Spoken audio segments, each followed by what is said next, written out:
میں تو ریکمینڈ کروں گا آپ کو جانا چاہیے. تو اچھا جی وہ جمعے کا دن تھا, بھائی صاحب نے ہمیں ٹیلی فون پہ اطلاع دے دیا کہ گلگت میں جمعہ پڑھیں گے نواز شریف صاحب وہاں پہ FCNA کی مسجد میں. اس وقت یہ واٹس ایپ سوشل میڈیا بھی نہیں تھا. ٹھیک.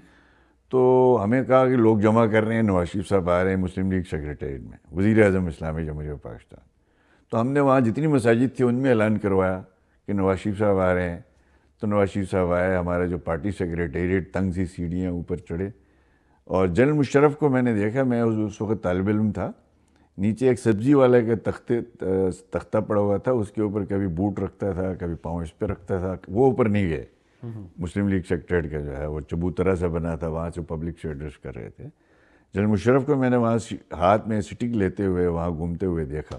وہاں نواز شریف صاحب نے NLI کو جو ہے وہ ریجمنٹ کا درجہ بھی دیا, شہداء کو بھی دیا. تو 99 میں اس کے ٹھیک 12 دن بعد جو ہے وہ 6 دن بعد کو ہوا. اب گلگت میں 5 نومبر کو الیکشن ہونے تھے, ہمارے جنرل الیکشن شیڈول آ چکا تھا. تو ہم نے اس وقت جو ہماری جتنی سیاسی جماعتیں تھیں انہوں نے مل کے ان دنوں جو کمانڈر FCNA ہوتے تھے, جنرل صفدر صاحب بعد میں کور کمانڈر رہے پشاور میں, ان کے پاس آل پارٹیز ڈیلیگیشن گیا کہ آپ نے ملک بھر میں اسمبلیوں کا جو ہے بسار لپیٹی ہے, تو GB میں الیکشن کرانے کا کوئی فائدہ نہیں ہے.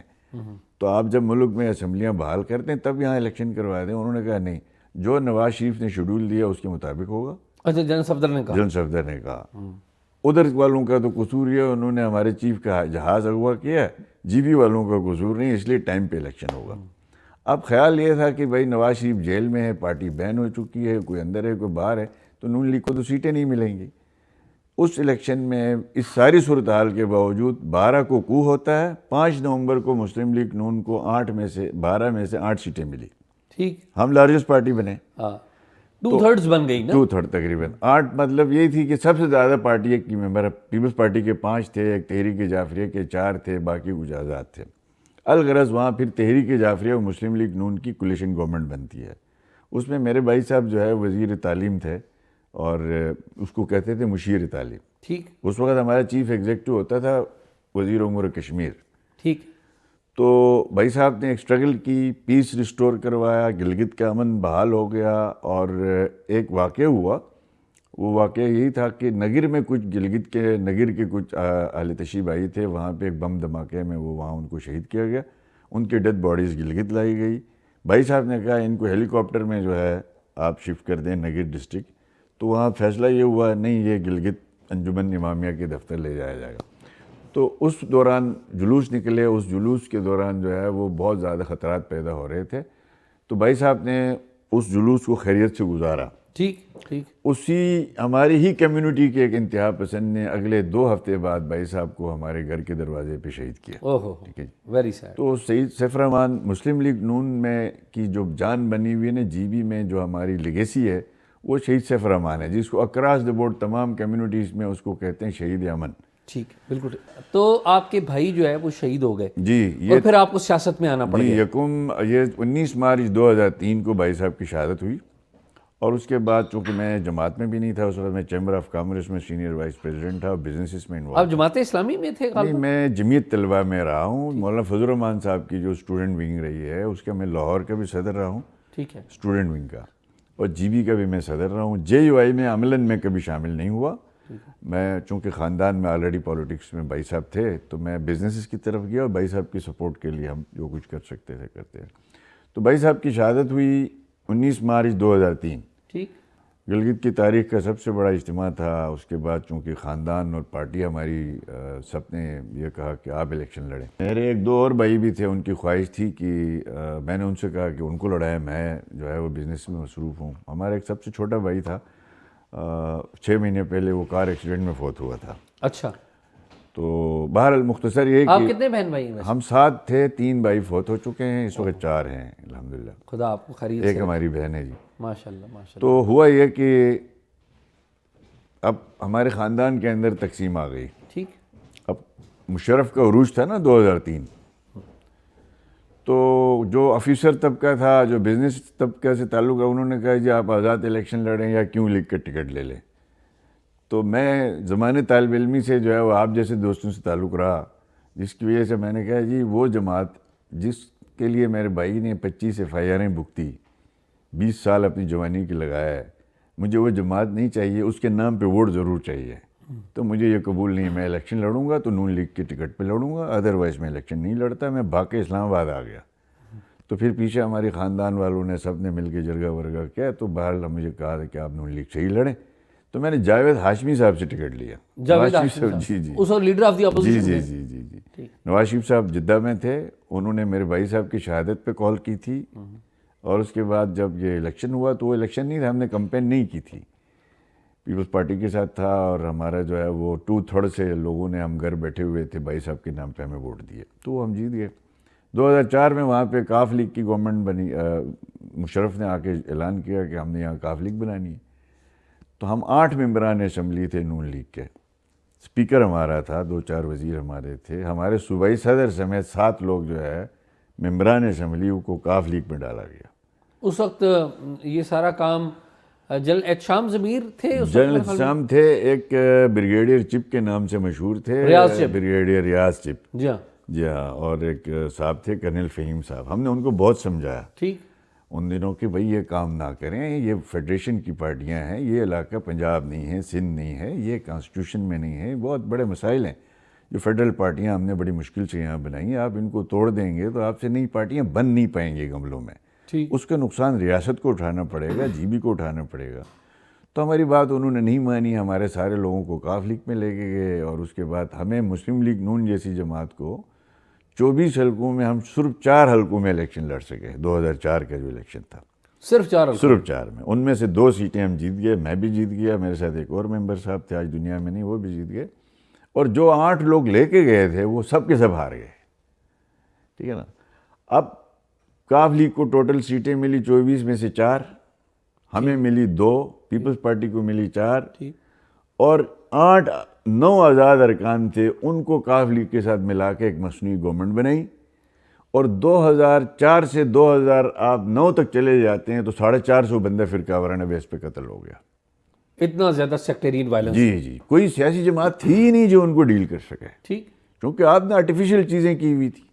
اس کا خمیازہ بھگتا, یعنی مسلم لیگ نون 2 دفعہ توڑی گئی, اس سے پہلے بھی, یعنی 12 اکتوبر کو بھی, اس کے بعد 2004 میں بھی, پھر اس کے بعد جناب 2009 میں زرداری صاحب نے وہاں پہ باضابطہ طور پر ان کی جو گورنمنٹ تھی, اس سے پہلے ایک چھوٹی سی سٹرگل ہے, میں آپ کو آپ کے ذریعے بتانا چاہتا ہوں کہ گلگت بلتستان کا آج جو نام ہے یہ گلگت بلتستان نہیں تھا. بھٹو صاحب نے جب جی بی کو 70 کی دہائی میں, وہاں پہ 2 ہی ضلع ہوتے تھے, گلگت اور سکردو, تو اس وقت اس کا نام تھا گلگت بلتستان.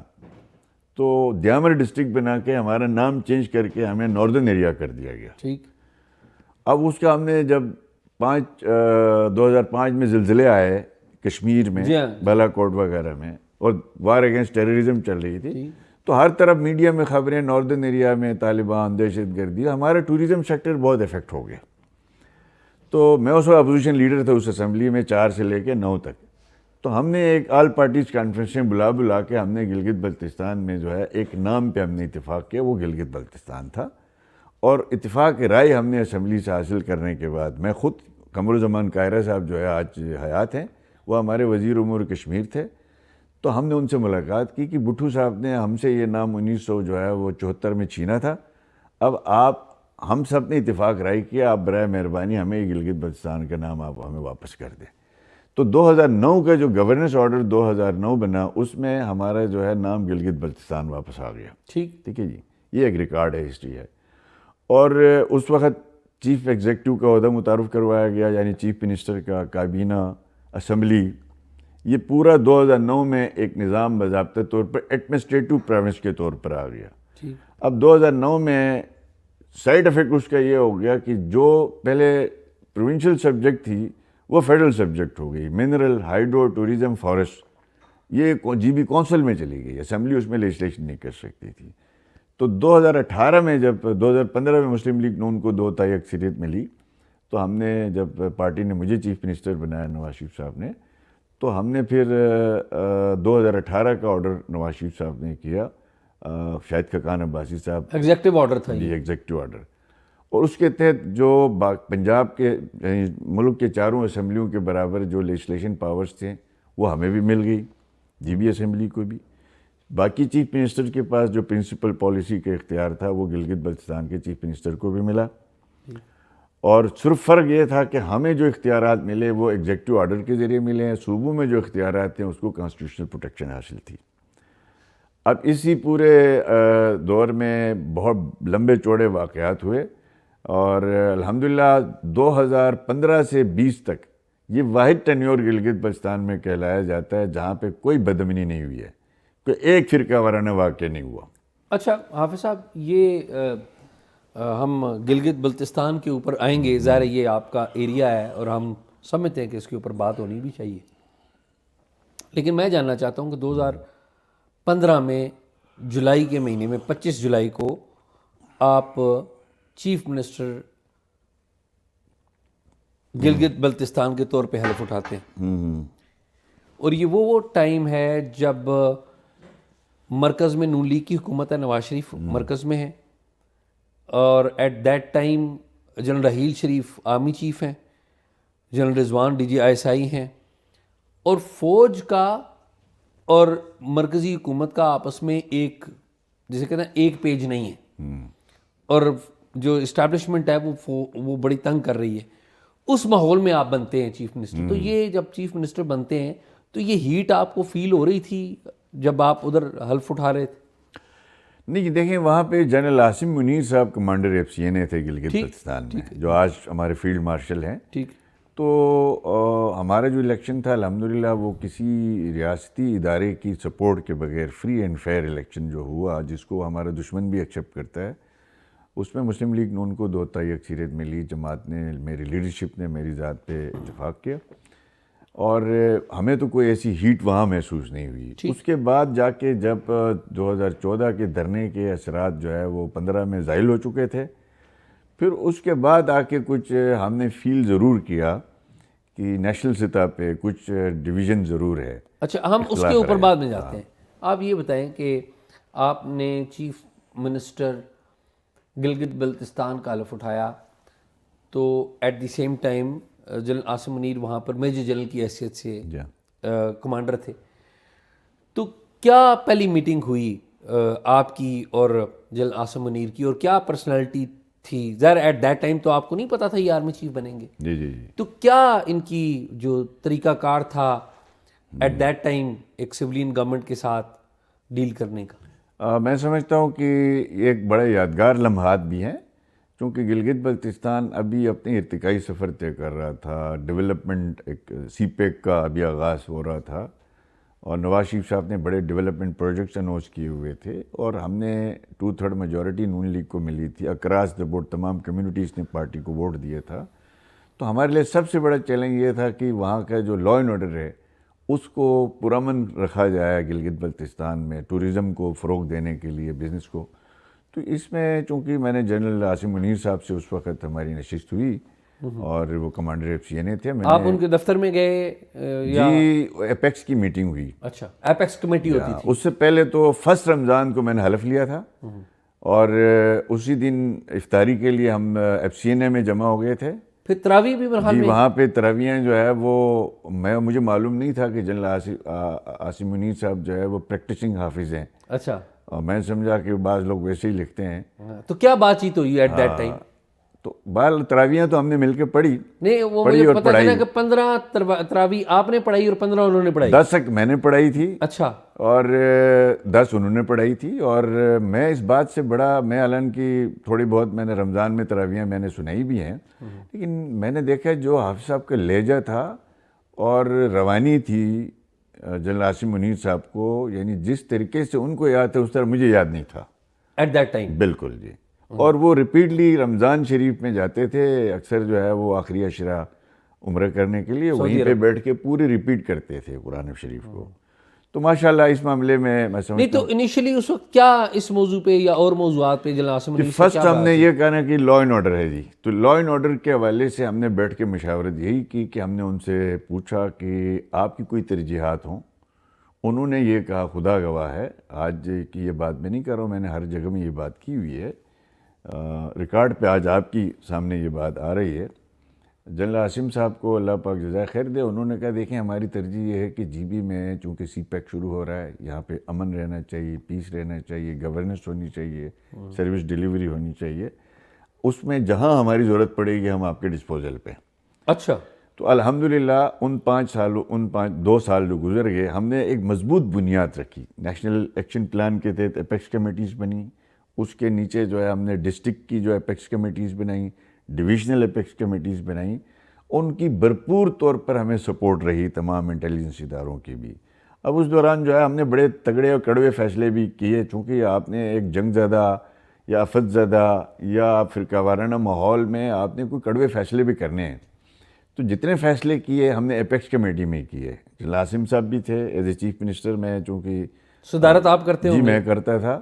اور اس میں ہم نے 2-3 ایسے ایک فیصلہ ہم نے بڑا سخت کیا، گو کہ ان حالات میں جی بی میں کافی سخت فیصلہ تھا، اور مذہبی تقریبات ہوتی تھی جی، مذہبی اداروں میں وہاں سے ایک فساد اٹھتا تھا. تو ایک فیصلہ ہوا اپیکس کمیٹی میں کہ مذہبی اداروں میں، سرکاری جو تعلیمی ادارے ہیں اس میں کوئی مذہبی تقریب وغیرہ نہیں ہوگی. ان کے فرقہ وارانہ تقسیم نہ جی ہو. فرقہ وارانہ تقسیم کے بیس پہ کوئی جو ہے ایونٹس کو اجازت نہیں دی جائے گی. تو اس پہ کچھ حضرات کو اس پہ تحفظات تھے، وہ سڑک بند کر دی گئی، مین شاہراہ جو ہے قائد جو ہے کیا کہتے ہیں آپ کو، کراکرم.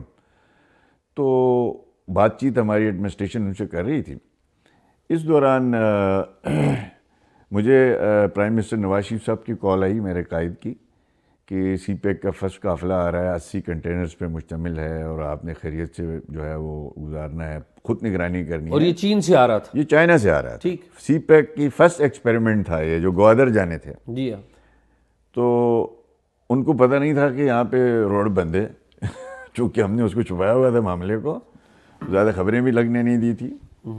اسی ٹائم جنرل راحیل شریف صاحب نے جنرل عاصم منیر کو کال کیا کہ بھئی اس پہ آپ اور چیف منسٹر مل کے کوئی ایسا انتظام کریں کہ یہ کوئی درمیان میں کوئی رکاوٹ نہیں ہونی چاہیے، ٹھیک، یہ سکسیس سٹوری سموتھ ہونی چاہیے. تو ہم نے کہا ٹھیک ہے، لیکن پھر رات کو ہم بیٹھے، ہم نے کہا تو روڈ تو بند ہے جو مین کے آپ اور جنرل عاصم منیر اکٹھے بیٹھ صاحب جی گئے. ہیں. ٹھیک. تو اس دوران ہم نے دوبارہ سے ایک نیگوسیشن کی کوشش کی ان حضرات سے. تو انہوں نے جو ہے کہا جی پہلے یہ نوٹیفیکیشن واپس لیں. نوٹیفیکیشن گورنمنٹ کا ایک دفعہ واپس ہو جاتا ہے نا، آپ کوئی ڈیسیجن لیتے ہیں تو اس کے بعد وہ گورنمنٹ پھر کھڑی نہیں رہتی، اخلاقی جو ہے جواز ختم ہو جاتا ہے. تو ہماری شروعات تھی، تو یہ طے ہوا کہ ہم یہ واپس نہیں لیں گے، بات چیت کریں گے، مزید بات چیت کریں گے. اس دوران ایک آئیڈیا یہی آیا کہ گلگت سے کبھی آپ آئیں تو تھوڑا سا آپ نلتر ویلی جو ہماری ہے، نارمل نلتر ویلی، وہاں چائنیز جو ہمارے ایک پروجیکٹ تھا 18 میگا واٹ کا، انہوں نے ایک عارضی پل بنایا ہوا تھا. ٹھیک. تو ہم نے مل کے مشورہ کیا کیا اس پل کی حالت کیا ہے. مجھے یاد ہے کہ جنرل عاصم منیر صاحب نے FW کے بریگیڈیئر صاحب کو بلایا. انہوں نے کہا جی یہ پل کے بارے میں رپورٹ کرو ہمیں خفیہ طور پہ. انہوں نے ہمیں رپورٹ کیا اگلے دن کہ بھائی اس میں 10 ٹن کی کنٹینر گزر سکتا ہے، 20 کے نہیں گزر سکتا. اچھا، یہ بات درست ہے کہ جنرل عاصم منیر نے کہا کہ جی آپ رات 12 بجے کے بعد جائیں؟ جی جی جی. چونکہ جو لوگ بیٹھے ہوئے تھے اگر ان کو معلوم ہو جاتا تو وہ دھرنا دوسری سائڈ پہ شفٹ کر دیتے. تو یہ کہا کہ رات 12 بجے جائیں، اور جائیں بھی سادہ کپڑوں میں؟ جی جی جی، سادہ کپڑوں میں جائیں، انجینئرز چلے جائیں. رات 12 بجے صبح نماز سے پہلے آپ نے اس پل کو اس قابل بنانا ہے کہ اس کو 20 ٹن جو ہے ہم اس کے اوپر سے گزار سکیں. ٹھیک. تو ابھی ہمارے پاس 10 دن تھے، تو یعنی کنٹینرز کے پہنچنے سے 2 دن پہلے تک اس پل کو FW نے، میں اس کو کریڈٹ دیتا ہوں FW کو اس معاملے میں، ناممکن کو ممکن بنایا. کتنے پیسے لگے کتنے نہیں لگے وہ FW اور NHA کا معاملہ تھا، لیکن ہمیں 2 دن پہلے بتایا گیا کہ آپ 20 ٹن کی گاڑی اس سے گزار سکتے ہیں. تو چائنا سے جو کنٹینر آئے تھے وہ 40 فٹ کے تھے، یعنی 40 ٹن کے تھے. تو خنجراب میں ان کو 10 ٹن میں 20 ٹن کی 2 گاڑیوں میں ہم نے شفٹ کیا. اس کے بعد ان کنٹینرز کو سموتھلی ہم نے جی بی سے جب گزارنا تھا تو ان کے اوپر سے سی پیک کے بینر شینر بھی اتار دیے تھے، چائنا کا لوگوز اتار دیے سارے، تاکہ اس وجہ سے کہیں نہ کہیں روک نہ دیں ان کو. ٹھیک. اس وجہ سے نہیں، سی پیک کے خلاف وہ دھرنا نہیں تھا، وہ مذہبی تھا. تو وہ جب ہمارے صوبے سے وہ کراس کر گئے تو اس کے بعد پھر انہوں نے اپنے بینر شینر لگائے، الحمدللہ وہ خیریت سے چلے گئے. تو اس میں ایک تو بات ہمیں جنرل عاصم صاحب کی یہ بات سامنے آئی، پولیٹیکل گورنمنٹ کے ساتھ جو ان کی سپورٹ تھی، جس کی وجہ سے وہ دھرنا جو ہے وہ کسی کی صورت گورنمنٹ کو بلیک میل نہیں کر سکے. ٹھیک. اور ہم نے اپنی جو قانون تھا وہ بھی بحال رکھا اور ان کے ساتھ بعد میں نیگوسیشن کی, اس مسئلے کو ہم نے کسی طریقے سے حل بھی کیا. اور اس کے بعد آپ آتے ہیں کچھ اور تگڑے فیصلے کرنے پڑے ہمیں, کچھ فوجی عدالتوں میں لوگوں کو دینے کے لیے اپیکس کمیٹی نے فیصلہ کیا اکراس دا بورڈ. چونکہ پیس جو ہے ہمیشہ سے پیار و محبت سے نہیں آتا. کچھ لوگ پیار و محبت سے بات سنتے ہیں, کچھ قائل ہوتے ہیں, کچھ کو آپ نے سختی کرنی ہوتی ہے. جب لوگ لاشیں اٹھا رہے تھے تو ہر طرف جو ہے وہ عدالتوں سے لوگ بری بھی ہو رہے تھے. تو اس میں چونکہ دہشت گردی کے جتنے بھی کیسز ہوئے تھے جنہوں نے فوج پہ, ریاستی اداروں پہ حملے ہوئے تھے, ان کا نیشنل لیول پہ ایک فیصلہ ہوا کہ ان کو ہم نے فوجی عدالتوں میں دینا ہے. تو وہ ایک اس کے حوالے سے بھی ایک پروٹیسٹ شروع ہوا. تو اس دوران کچھ رومرز اس طریقے سے باہر چھوڑی گئی, مجھے معلوم نہیں تھا, میں دن رات جو ہے وہ کاموں میں مصروف تھا, میرے پاس زیادہ رپورٹنگ نہیں ہوتی تھی. تو ایک دن جنرل صاحب کی مجھے کال آئی, جنرل عاصم منیر صاحب کی, کہ ہم ایک کافی پئیں گے بیٹھ کے. تو میں نے کہا جی ٹھیک ہے. تو وہ تشریف لایا چیف منسٹر سیکریٹریٹ میں, اور یونیفارم میں نہیں تھے, بغیر یونیفارم کے آئے. تو جس طرح میں اور آپ بیٹھے اس طرح ہم بیٹھے. میں نے فوٹوگرافر کو کہا آپ باہر چلے جائیں, اور جتنے بھی عملہ تھا تو انہوں نے فوٹوگرافر کو بلایا, انہوں نے کہا تصویر بناؤ. اچھا. تو میں نے کہا جی خیریت ہے؟ انہوں نے کہا بنانے دیں ان کو, تصویر بنانے دیں. تصویر بنائی تو میں نے فوٹوگرافر کو کہا کہ آپ نے کہیں دینی نہیں ہے. تو انہوں نے کہا ابھی دینی ہے. ابھی دینی ہے؟ ہاں ابھی دینی ہے. تو وہ چلے گئے. اس کے بعد میں نے پوچھا, انہوں نے کہا جی کچھ ہمیں انٹیلیجنس رپورٹس یہی ہیں کہ جو جی بی کے اندر جو گورنمنٹ ہے جو کڑوے فیصلے کیے ہیں یہ پولیٹیکل ڈیسیجن سے, اس کے پیچھے اداروں کی کوئی سپورٹ نہیں ہے. باہر رومرز یہ ہیں اور کوئی ماحول خراب کرنے کی کوشش کی جا رہی ہے. تو آپ ہمارے پاس کوئی پریس ریلیز دے نہیں سکتے, ہم کوئی سیاسی لوگ نہیں ہیں, ذرا ایس پی آر تو نہیں ہے نا, ہم کوئی ایس پی آر نہیں ہے وہاں پہ, ہمارے پاس کوئی اس طرح کوئی نظام نہیں ہے. تو ہم ایک کمانڈر ایف سی این اے کہلاتا ہے نا جی. جی ہاں. وہ تو جو آپ کا D G I S P R ہے اس نے تو آپ کو فیڈرل لیول کے ہی معاملات پہ کوئی بات کرنی ہے. تو انہوں نے کہا یہ ایک تو ہماری آپ کی ملاقات تھی, کچھ معاملات پہ گپ شپ کرنی تھی. تو اور اس نے اس پہ تبصرہ نہیں کیا. لیکن اگلے دن اخبارات میں جب وہ تصویر چھپی تو پتہ چلا کہ سول ملٹری جو ہے وہ ایک ہی پیج پہ ہیں. جی بی کی گورنمنٹ کے اندر جتنے کڑوے فیصلے کیے گئے ہیں سب نے مل جل کے کیے ہیں. تو اس کا الحمدللہ یہ نتیجہ نکلا کہ وہ مومنٹ جو تھی وہ ختم ہو گئی, اور وہ جو شرارت کے موڈ میں کچھ لوگ تھے ان کی شرارت بھی ختم ہو گئی. تو اس سے یہ اندازہ ہو گیا کہ کتنی پولیٹیکلی جو ہے وہ سپورٹ کرتے رہے ہماری گورنمنٹ کو اس وقت. چاہے اس کے بعد جتنے بھی کمانڈر ایف سی نے آئے ہیں ان سب نے بھی اسی ترتیب کو جاری رکھا. اس کے بعد میرے ساتھ جنرل ثاقب ملک صاحب رہے ہیں جی بی میں جو ہے فورس کمانڈر, وہ آج کل بھاولپور میں غالباً کور کمانڈر ہیں. پھر اس کے بعد جنرل حافظ احسان صاحب رہے ہیں, وہ ابھی جو ہے وہ ریٹائرڈ ہوئے ہیں, شاید کچھ مہینے پہلے ریٹائرڈ ہوئے ہیں میں نے سنا ہے. تو سب نے جی بی کے اندر ہماری جو ٹیم ورک تھا ہم نے مل جل کے کام کیا. اچھا ایک اور انٹرسٹنگ بات بھی ہے. انٹرسٹنگ بات یہ ہے کہ ایک طرف مرکز میں فوج اور جو حکومت تھی, سیاسی حکومت, اس کی تناؤ تھا, دوسری طرف آپ ادھر بڑے آئیڈیل ایک ماحول میں کام کر رہے تھے. تو پرائم منسٹر نواز شریف آپ کے پاس آئے کم و بیش 2 دفعہ. جی جی جی. اور آپ نے پرائم منسٹر نواز شریف کی at that time major general Asim Munir سے, بعد میں آرمی چیف, ملاقات بھی کرائی. وہ بتائیں کہ کیا کیسے ملاقات ہوئی نواز شریف صاحب کی پہلی ملاقات جو ہے جنرل عاصم منیر سے, اور پھر کوئی بعد میں آگے بھی کوئی بات چیت چلی یا نہیں؟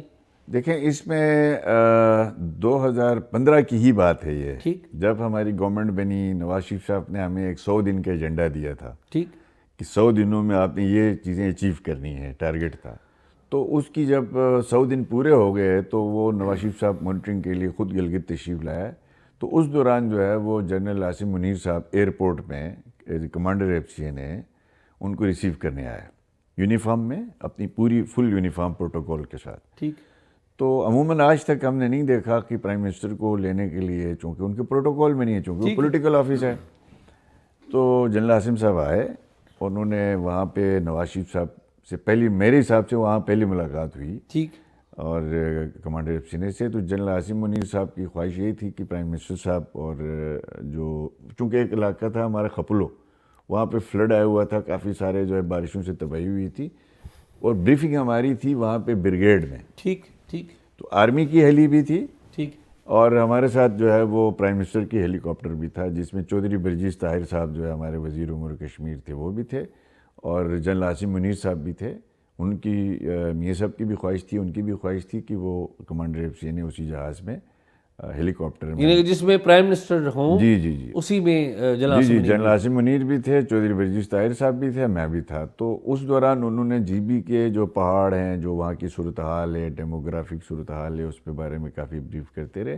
ایٹ لیسٹ پھر وہاں پہ ہمارا خپلو میں بریگیڈ ہے، ہم وہاں پہ اترے، وہاں پہ پوری بریفنگ شیفنگ ہوئی، اور اس کے نتیجے میں جنرل عاصم صاحب نے کہا جی بی کے لیے آپ کچھ سسٹینیبل ماڈل دیں. ٹھیک. چونکہ یہ ڈیزاسٹر پرون ایریا ہے. مثال کے طور پر اب آپ دیکھ لیں کہ خپلو اور سکردو کا روڈ کٹا ہوا تھا، اور کوئی مشینری نہیں تھی کہ ادھر سے کوئی اکوپمنٹ ہمارے پاس نہیں تھا. ہیلی کاپٹر کے ذریعے آپ نے ایکسکویٹر کو اٹھا کے خپلو لانا تھا. نواز شریف صاحب کو جب ہم نے یہ بریف کیا جنرل عاصم نے اور ہم سب نے، تو انہوں نے 1 بلین روپیہ ہمیں سینکشن کیا، جس سے ہم نے مشینری خریدی ڈسٹرکٹ بیس کی. تو وہ ایک میں سمجھتا ہوں کہ ایک بڑا ایک تاریخی لمحہ تھا. ہم میں سے کسی کو پتہ نہیں تھا کہ جنرل عاصم منیر صاحب نے کل جا کے جو ہے وہ فیلڈ مارشل بننا ہے. اللہ پاک کو ہی معلوم تھا، ہمیں تو معلوم نہیں تھا. اور وہ 2 سال ہمارے ساتھ جو گلگت بلتستان میں جنرل عاصم اچھا، نے گزارے. اور یہ ایک ہی ملاقات میاں صاحب کی ہوئی تھی اور نہیں، بھی اس کے بعد دوسری دفعہ بھی نواز شریف صاحب آیا، دوسری دفعہ بھی وہ ایئرپورٹ آئے ہیں.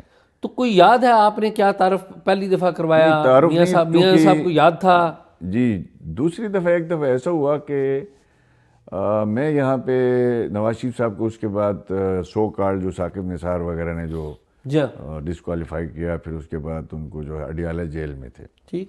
تو میں اڈیالہ جیل میں نواز شریف صاحب سے ملنے گیا، تو بڑے زبردست چاق و چوبند تھے. اس دوران انہوں نے مجھ سے پوچھا آپ کے یہاں گلگت میں ایک جنرل صاحب ہوتے تھے، اکثر ایئرپورٹ میں ہماری ملاقات ہوتی، کمانڈر ایف سی نے جو آج کل کہاں ہے؟ تو میں نے کہا نواز شریف صاحب نے پوچھا. نواز شریف صاحب نے پوچھا. میں نے کہا جی وہ جنرل صاحب جو ہے ان دنوں ڈی جی ایم آئی ہیں. تو انہوں نے کہا آپ کی کوئی ملاقات ہوتی ہے؟ ہم نے کہا جی جب سے معاملات خراب ہو گئے ہم بھی کم ہی ملتے ہیں. تو انہوں نے کہا ملتے رہا کریں، جب بھی ملے ہمارا سلام بھی دیا کریں.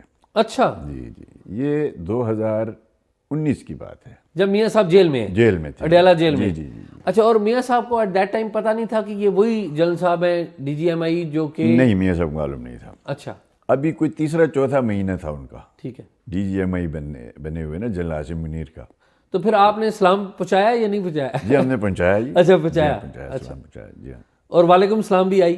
جی وعلیکم السلام بھی آئی. اور مجھے لگا ایسا کہ وہ ان حالات میں وہ خوش نہیں تھے جو کچھ نواز شریف صاحب کے ساتھ ہو رہا تھا ایٹ دیٹ ٹائم. جی ہاں.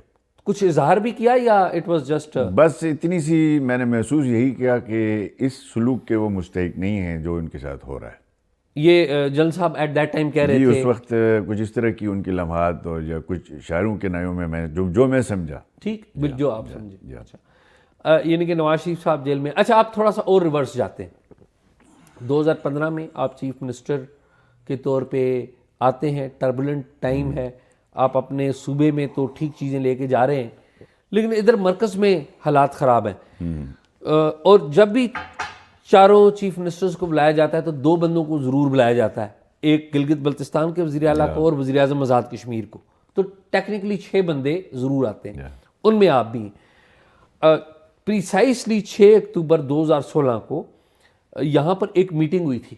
پرائم منسٹر نواز شریف صاحب اس میٹنگ کو ہیڈ کر رہے تھے، اور اس میں آرمی چیف تھے general Raheel Sharif, D G I S I تھے جنرل رضوان، ڈی جی آئی بھی تھے آفتاب سلطان، ساتھ اسی میٹنگ میں اسحاق ڈار بھی تھے، خواجہ آصف بھی تھے، پرویز رشید بھی تھے. یہ سارے، میں اگر کوئی نام مس کر رہا ہوں تو مجھے نہیں پتا.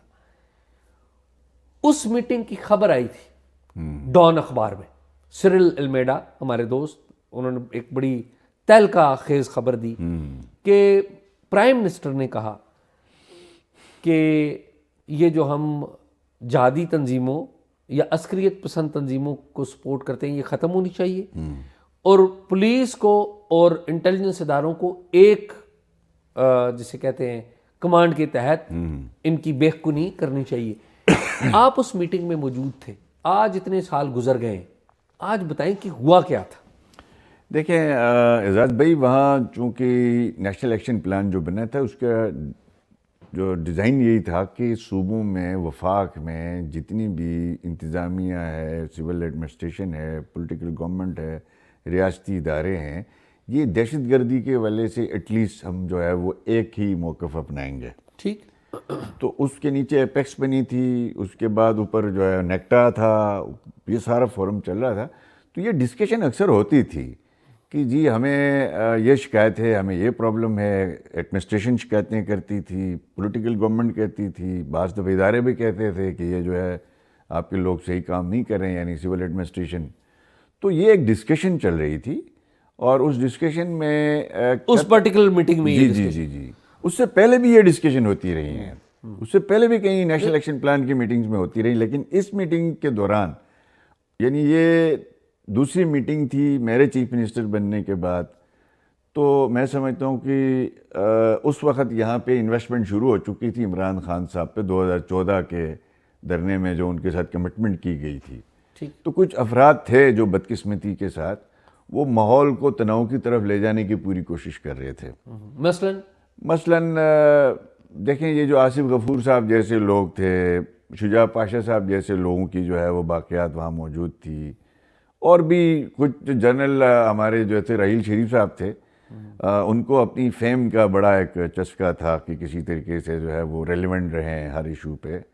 اور آپ دیکھیں کہ جب کہیں ایسے واقعات ہوئے کہ جہاں پہ پرائم منسٹر چلا جاتا ہے، اس کے بعد جو ہے وہ چیف چلا جاتا ہے، تو بعض دفعہ ایک دو صوبوں کے ڈی سیز نے ہمیں بھی یہ بات کہی کہ یار ہمیں بڑی پرابلم ہوتی ہے کہ جناب پہلے یہ اس طرح کی باتیں بھی تھی کہ جی کس کو پروٹوکول پہلے دینا، یعنی پہلے آرمی چیف کو دے پرائم منسٹر کی جگہ. یہ بڑی بدقسمتی سے اس وقت یہ ڈی چوک میں بینر شینر بھی لگے ہوتے تھے کہ. تو اب اس میٹنگ سے پہلے ہم نے کچھ خبریں سنی ہوئی تھی، کچھ کالمز تھے، کچھ اخبارات میں تیزی آنے شروع ہو گئے تھے کہ سول ملٹری کا کوئی ڈس بیلنس ہو چکا ہے. تو اس میٹنگ کے اندر کوئی آپس میں کوئی تلخی والی بات نہیں ہوئی تھی. اس میں نشاندہی کی گئی تھی کہ کچھ خرابیوں کی کہ جو ہمارے سسٹم کے اندر موجود ہیں. اچھا، یہ بات درست ہے کہ اس وقت جو سی ٹی ڈی پنجاب کے سربراہ تھے، انہوں نے ایک معاملہ رکھا تھا کہ ہم جب کسی بھی ملیٹنٹ کو گرفتار کرتے ہیں تو ہمارے جو طاقتور انٹیلیجنس ادارے ہیں وہ اس کو چھڑا لیتے ہیں. اور بعد میں اسی بات کو شہباز شریف صاحب جو کہ چیف منسٹر پنجاب تھے، انہوں نے اس بات کو آگے بڑھایا. اپنی ذرا میموری شیئر کریں چونکہ اب یہ بات ختم ہو گئی، تاریخ کے آپ گواہ ہیں. اعزاز صاحب، اس وقت یہ شکایت تھی کہ چونکہ ہم نے افغانستان کے جہاد کے بعد سے لے کے ہم نے کچھ حضرات کو چونکہ ہم نے ایسٹس کے طور پہ رکھا تھا. ٹھیک. تو یہ سارے حضرات کہتے تھے جب تک آپ کی یہ گڈ اور بیڈ کی جو ہے پالیسی ختم نہیں ہوگی تب تک آپ جو ہے وہ ملک میں امن جو ہے ریسٹور نہیں ہو سکتا. ٹھیک. دہشت گرد ہے، چاہے وہ آج کا دہشت گرد ہے چاہے کل کا دہشت گرد ہے.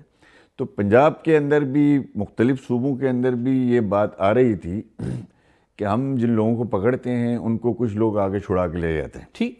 تو یہ بات ہوئی تھی اور اس میں یہ کہا گیا تھا کہ یہ کس طرح ڈیفائن کیا جا رہا ہے کہ یہ بندہ جو ہے وہ ٹھیک ہے دہشت گردی میں اور یہ بندہ غلط ہے. تو اس پہ نواز شریف صاحب کی بڑی کلیئر کٹ پالیسی تھی کہ بھئی آپ نے اکراس دا بورڈ دیکھنا ہے. اور شہباز صاحب کی کیا پالیسی؟ شہباز صاحب نے یہ کہا تھا کہ پنجاب کے اندر بھی یہ کچھ نہ کچھ جو ہے یہ شکایتیں ہمیں ملی ہیں. جو سی ٹی ڈی کے جو ہے سربراہ تھے انہوں نے جو بات کہی تھی، تو اب یہ کوئی ادارے کی طرف سے تو نہیں تھی، وہاں پہ کوئی انڈیویجولز تھے، کچھ سیکٹرز کے اندر یہ ایشوز تھا. مثلا فیصل آباد میں کہہ لیں، جھنگ کے اندر کہہ لیں، آپ کے کسی ایک ڈویژن کے اندر یہ ایشوز تھے، تو وہ وہاں بتائے گئے تھے. اور شہباز صاحب نے اس کیس کو پلیڈ کیا. شہباز صاحب بالکل کیا تھا. اور یہ تاکہ ہم اس دہشت گردی کی جنگ کو سنجیدگی سے منطقی انجام تک پہنچائیں پوری کولیکٹیو ایفرٹس کے ذریعے سے. پھر اس میں نواز شریف صاحب نے کہا تھا کہ اس فرق کو ختم کرنے کے لیے ڈی جی آئی ایس آئی تمام لوگوں، تمام سیکٹر کمانڈرز کو بھی بلائیں اور تمام لوگ مل کے کریں. یہ ہدایت دی تھی؟ جی، ڈی جی آئی ایس آئی کو یہ ہدایت کی گئی تھی کہ وہاں پہ راحیل شریف صاحب نے بھی یہ بات کہی، کمٹمنٹ کی تھی انہوں نے بھی، ان کی بھی یہ رائے تھی کہ سارے صوبوں کو وزٹ کریں گے. ٹھیک. صوبائی حکومتوں کے ساتھ بیٹھیں گے ڈی جی آئی ایس آئی جو ہے، اور وہاں پہ اس طرح کے جو معاملات آتے ہیں کہ جو سیکٹر میں کوئی اگر ایسے بلیک شیپس بیٹھے ہوئے ہیں ان کی نشاندہی وہاں پہ کی جائے گی اور ان سے تدارک کیا جائے گا. اور اس کے بعد جنرل رضوان نے باضابطہ طور پر چاروں صوبوں کا انکلوڈنگ گلگت بلتستان کا اس نے وزٹ کیا. وزٹ بھی کیا ہے؟ جی جی بالکل کیا، آ کے ہم سے 2 گھنٹے، مجھے یاد ہے ہماری میٹنگ ہوئی رضوان صاحب کے ساتھ، اور اس پہ اس نے بالکل کھل ڈل کے انہوں نے کہا جو پرائم منسٹر کی پالیسی تھی اس کے بالکل اس پالیسی کے تحت، چونکہ وہ نیشنل ایکشن پلان کی پالیسی تھی، اس میں آرمی چیف کی بھی تائید حاصل تھی، ظاہر ہے، تو اس کی جو چاروں صوبوں میں وزٹ جو تھا جنرل رضوان کا، آج پتہ نہیں کہاں، مجھے معلوم نہیں، اللہ ان کو جزائے خیر دے، مجھے انداز، میرے صوبے میں جب یہ میٹنگ ہوئی ہمارے ٹیم کی، تو ہمیں بڑی جو حوصلہ افزا بات ہوئی، اس کے بعد ہمیں مزید جو ہے سپورٹ ملی۔ اچھا یہ بتائیں کہ آپ کی جو بات ہے اس سے تو یہ لگ رہا ہے کہ جو ڈان نیوز کی جو خبر تھی، ڈان اخبار کی، سرل المیڈا کی جو خبر تھی، ظاہر ایڈیٹر ظفر عباس نے وہ شائع کی تھی، وہ تو بالکل ٹھیک تھی۔ بالکل ٹھیک تھی نا، دیکھیں اگر خبر کی، مجھے پتہ نہیں ہے کہ اس کے سابقے لاحقے، اب میں آپ کو عرض کر دوں کہ بعض دفعہ خبر بنتی کچھ اور ہے، سرخی کچھ اور چڑھتی ہے، اور اس کے سابقہ لاحقے جو ہے اس کو الگ کر دیے جاتے ہیں، تو بالکل یہ موضوع تو ضرور تھا نا، اس موضوع پہ بات تو ہو رہی اور تھی، بات بھی یہی ہوئی تھی، اور اس کا نتیجہ بھی یہی نکلا تھا کہ آؤٹ کم بھی نکلا تھا اس کا۔ نہیں میں تو اس لیے کہہ رہا ہوں کہ آپ دیکھیے کہ ایٹ دیٹ ٹائم یہ خبر شائع ہوئی، اور اس وقت اتنی تردیدیں آئیں تمام لوگوں کی طرف سے، اور پھر سرل المیڈا پہ، ڈان کے ایڈیٹر کے اوپر، ان تمام پہ غداری کے مقدمے بن گئے، دیکھیں نا یہ پرویز رشید کو اپنی نوکری سے استعفیٰ دینا پڑا، تو آپ نے تو آج بڑی بات بتا رہے ہیں کہ یہ باتیں تو ہوئی ہیں، جی ہاں ہوئی ہیں، لیکن اس کے ساتھ ساتھ اس کے اوپر ایکشن بھی ہوا تھا، ایکشن بھی ہوا، جو پالیسی دی گئی تھی، پالیسی کے اوپر عمل درآمد بھی ہوا۔ ٹھیک، اب اس وقت چونکہ میڈیا کے ایک سیکشن سمجھ لیں، یا یہ عمران خان صاحب کے ساتھ جو اس وقت کے جو ہے ریلیٹڈ جو ہے اس کو ایک بت بنانے کی کوشش ہو رہی تھی نا اس وقت سے، بالکل، تو اس طبقے نے اس خبر کو اتنی ہوا دی۔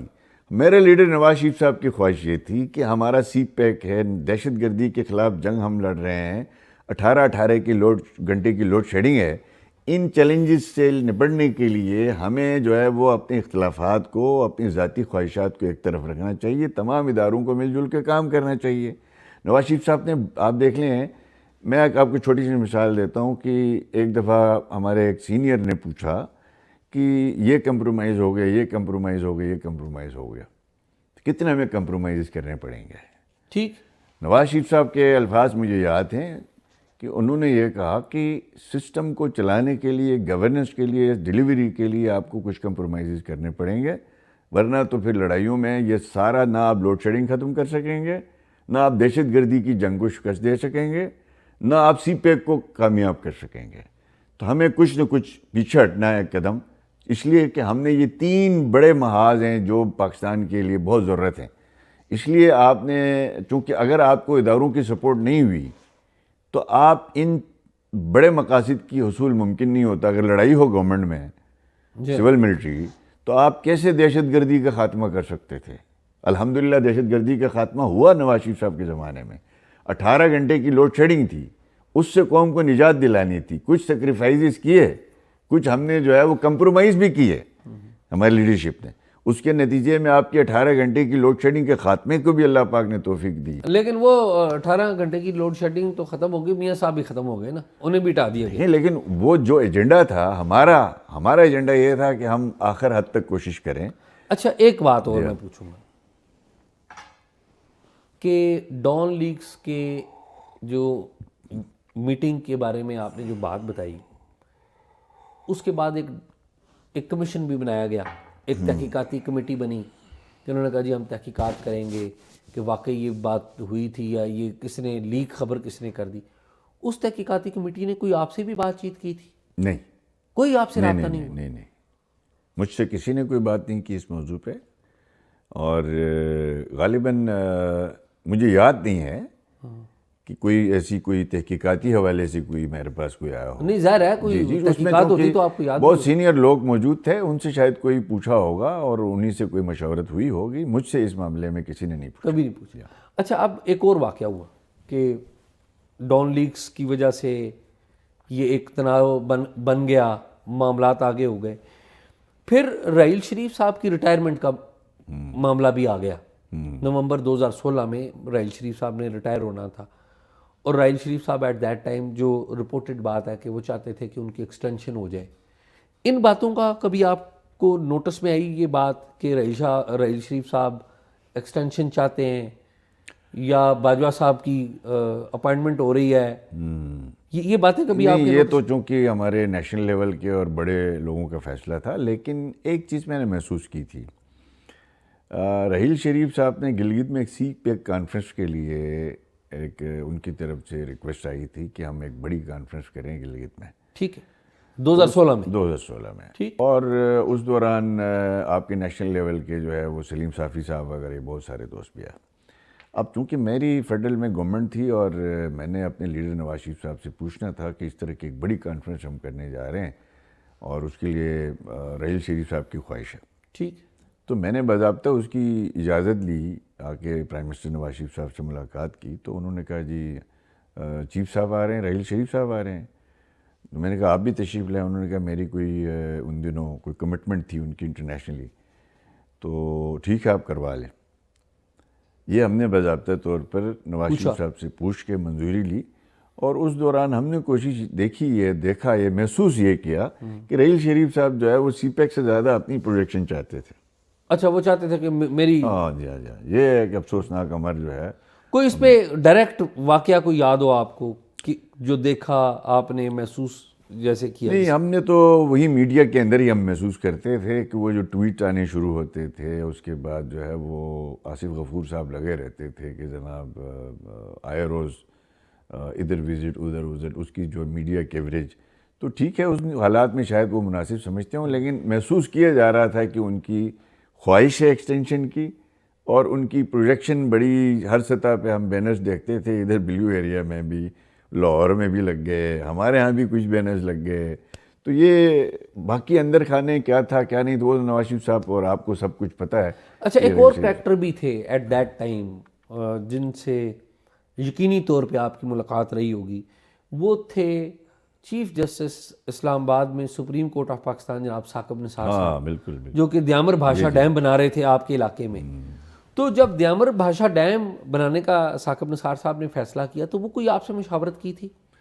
دیکھیں، یہ افسوسناک بات یہ ہے کہ اس طرح کے لوگ اس ملک کے قاضی القضاء کی پوسٹ میں رہے، چیف جسٹس کے، گلگت بلتستان آئے، 10 دن کا ان کا کوئی وزٹ تھا بطور چیف جسٹس، بطور چیف جسٹس، چونکہ جی بی میں چونکہ ڈائریکٹ چیف جسٹس نہیں، ہمارا اپنا ایک چیف جسٹس ہوتا ہے، تو وہاں پہ اس نے چوگے 10-12 دن وزٹ کیا، آگے پیچھے کافی سارے تحفے تحائف بھی لیے، اور وہاں لوگ ملے ان سے، پبلکلی ملتے تھے لوگوں کے ساتھ، جیسے کہ کوئی جو پولیٹیکل آفس کا بندہ ہو۔ تو جج صاحب تحفے تحائف بھی لیتے رہے؟ جی جی جی جی، تحفے تحائف وہ ہمارے علاقے کی ویسے ہی روایت ہے کہ ٹوپی پہنا دی، چوگا پہنا دیا، پھل فروٹ دے دیتے، یہی چیزیں۔ اور اس کے بعد یہاں آیا، انہوں نے دیکھیں ایک بہت بڑا ظلم کیا انہوں نے، جی بی کے ساتھ بھی کیا، ریاست کے ساتھ بھی کیا۔ یہاں آگے چونکہ جی بی میں ان کو ایک تھوڑی پاپولرٹی مل گئی تھی، اور لوگوں نے کہا ہمیں آئینی حقوق نہیں ہے، فلاں نہیں ہے، یہ نہیں ہے۔ یہاں آ کے ایک پٹیشن لگوائی اس نے کہ گلگت بلتستان کا کانسٹیٹیوشنل معاملہ جو ہے ہم حل کر دیتے ہیں۔ وہ جو ڈے ٹو ڈے ہیئرنگ ہے، اور کہہ رہے جی وہ روز سرخیاں چھپ رہی ہیں اخبارات میں کہ گلگت بلتستان کو آج تک بے آئین کیوں رکھا گیا، لہٰذا ان کو جو بھی سٹیٹس دینا ہے سپریم کورٹ کے کندھے پہ رکھ کے دے دو۔ اس طرح کی باتیں کر کے بڑا جو ہائپ کریٹ کی، اور بعد میں جب فیصلہ دے دیا اس فیصلے کے اندر اس نے یہ لکھا گلگت بلتستان ریاست جموں کشمیر کا جزء لا ينفك ہے۔ گلگت بلتستان کے گورننس آرڈر میں کوئی بھی ترمیم سپریم کورٹ آف پاکستان سے پوچھے بغیر آپ نہیں کر سکتے۔ اوکے، اچھا، سپریم کورٹ کی لگا دی، حالانکہ سپریم کورٹ تو لینا دینا ہی کوئی نہیں ہے۔ ٹھیک، اب ہم پولیٹیکل سٹرگل کے ذریعے اپنے علاقے کے کچھ نہ کچھ معاملات کو پرائم منسٹر آفس سے ایگزیکٹو آرڈرز کے ذریعے ڈیلیگیشن آف پاورز کرواتے تھے، ایشوز کو حل کرواتے تھے۔ اب وہ پورا اس نے جناب وہ پابندی لگا دی کہ آپ گلگت بلتستان کے گورننس آرڈر میں کوئی ترمیم کرنے سے پہلے سپریم کورٹ آف پاکستان سے پوچھنا ہے۔ اس کی وجہ سے 4 سال سے آپ کی سپریم اپیلیٹ کورٹ پہ تالے لگے ہوئے جی بی کے اندر۔ دوسرا، پھر انہوں نے مجھے بلایا، ثاقب نثار صاحب نے، اور میرے ساتھ میرے لا منسٹر بھی تھے، اورنگزیب صاحب جو آج بھی سابق لا منسٹر جو ہے وہ سینئر وکیل ہیں گلگت بلتستان کے، ینگ وکلاء میں سے۔ تو ہمارے اٹارنی جنرل صاحب نے آ کے ہمیں کہا کہ ایڈوکیٹ جنرل صاحب نے ہمیں کہا کہ آپ لوگوں کو بلایا ہے۔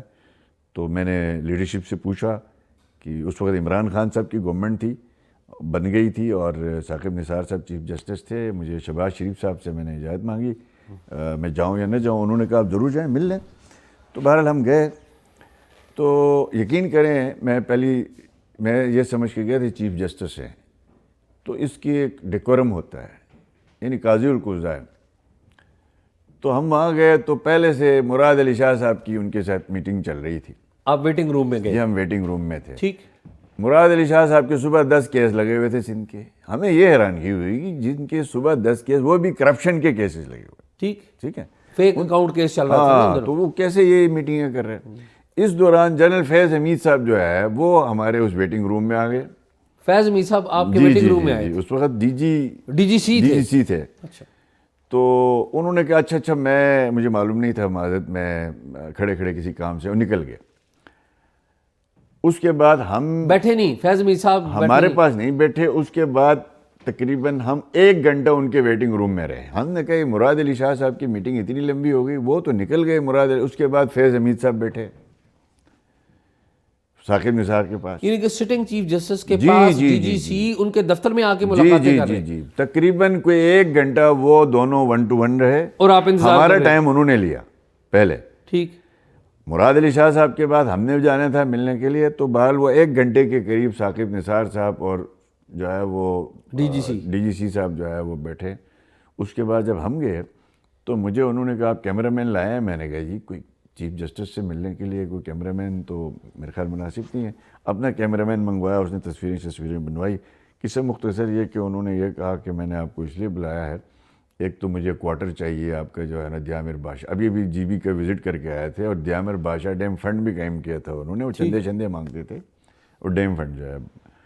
تو انہوں نے کہا جی مجھے ایک آپ کوارٹر الاٹ کریں چیف منسٹر جو ہے, میں جب ریٹائر ہوں گا ادھر سے تو چلاس میں ہمارا جو دیامر کا جو ڈیم بن رہا ہے اس کا مین سٹی ہمارا چلاس ہے, وہاں مجھے ایک کوارٹر دے دیں سرکاری, تاکہ میں ریٹائرمنٹ کے بعد آ کے ڈیم کی چوکیداری کروں گا. اوکے. میں اپنی نگرانی میں اس ڈیم کے اینڈ تک میں رہوں گا. ہم نے کہا اس کی آپ کو ضرورت نہیں ہے, آپ ریسٹ ہاؤس میں رہ لیں, کہیں بھی رہ لیں, ہمارے گھر حاضر ہیں. اس نے کہا نہیں آپ نے مجھے الاٹ کر کے باضابطہ ریٹرن میں بھجوانی ہے. میں نے کہا ٹھیک ہے. دوسرا انہوں نے ہمیں یہ کہا, مجھے یاد پڑتا ہے کہ آپ ڈیم فنڈ میں آپ پیسے دے دیں. ٹھیک ہے. میں نے کہا میں کہاں سے پیسے دے دوں. انہوں نے کہا جی آپ جس طرح باقی دوسرے صوبے دے رہے ہیں, مختلف ادارے دے رہے ہیں, آپ بھی ایسا کریں کہ 1 دن کی کہا یا 1 ہفتے کی کہا, مجھے یاد نہیں ہے, آپ سرکاری ملازمین کی تنخواہیں کاٹ کے آپ ڈیم فنڈ میں پیسے دیں. اچھا, سرکاری ملازمین کی تنخواہ کاٹے. تو میں نے کہا دیکھیں اس طرح ڈیم نہیں بنتا. 30 ارب روپے آلریڈی الوکیشن پڑی ہوئی ہے, وہ خرچ نہیں ہو پا رہے ہیں. تو بہرحال وہ لمبی بحث ہوئی. ہم نے کہا کہ چندے سے ڈیم نہیں بنتا, اس کے لیے ہمیں بڑے ریسورسز کی ضرورت ہے.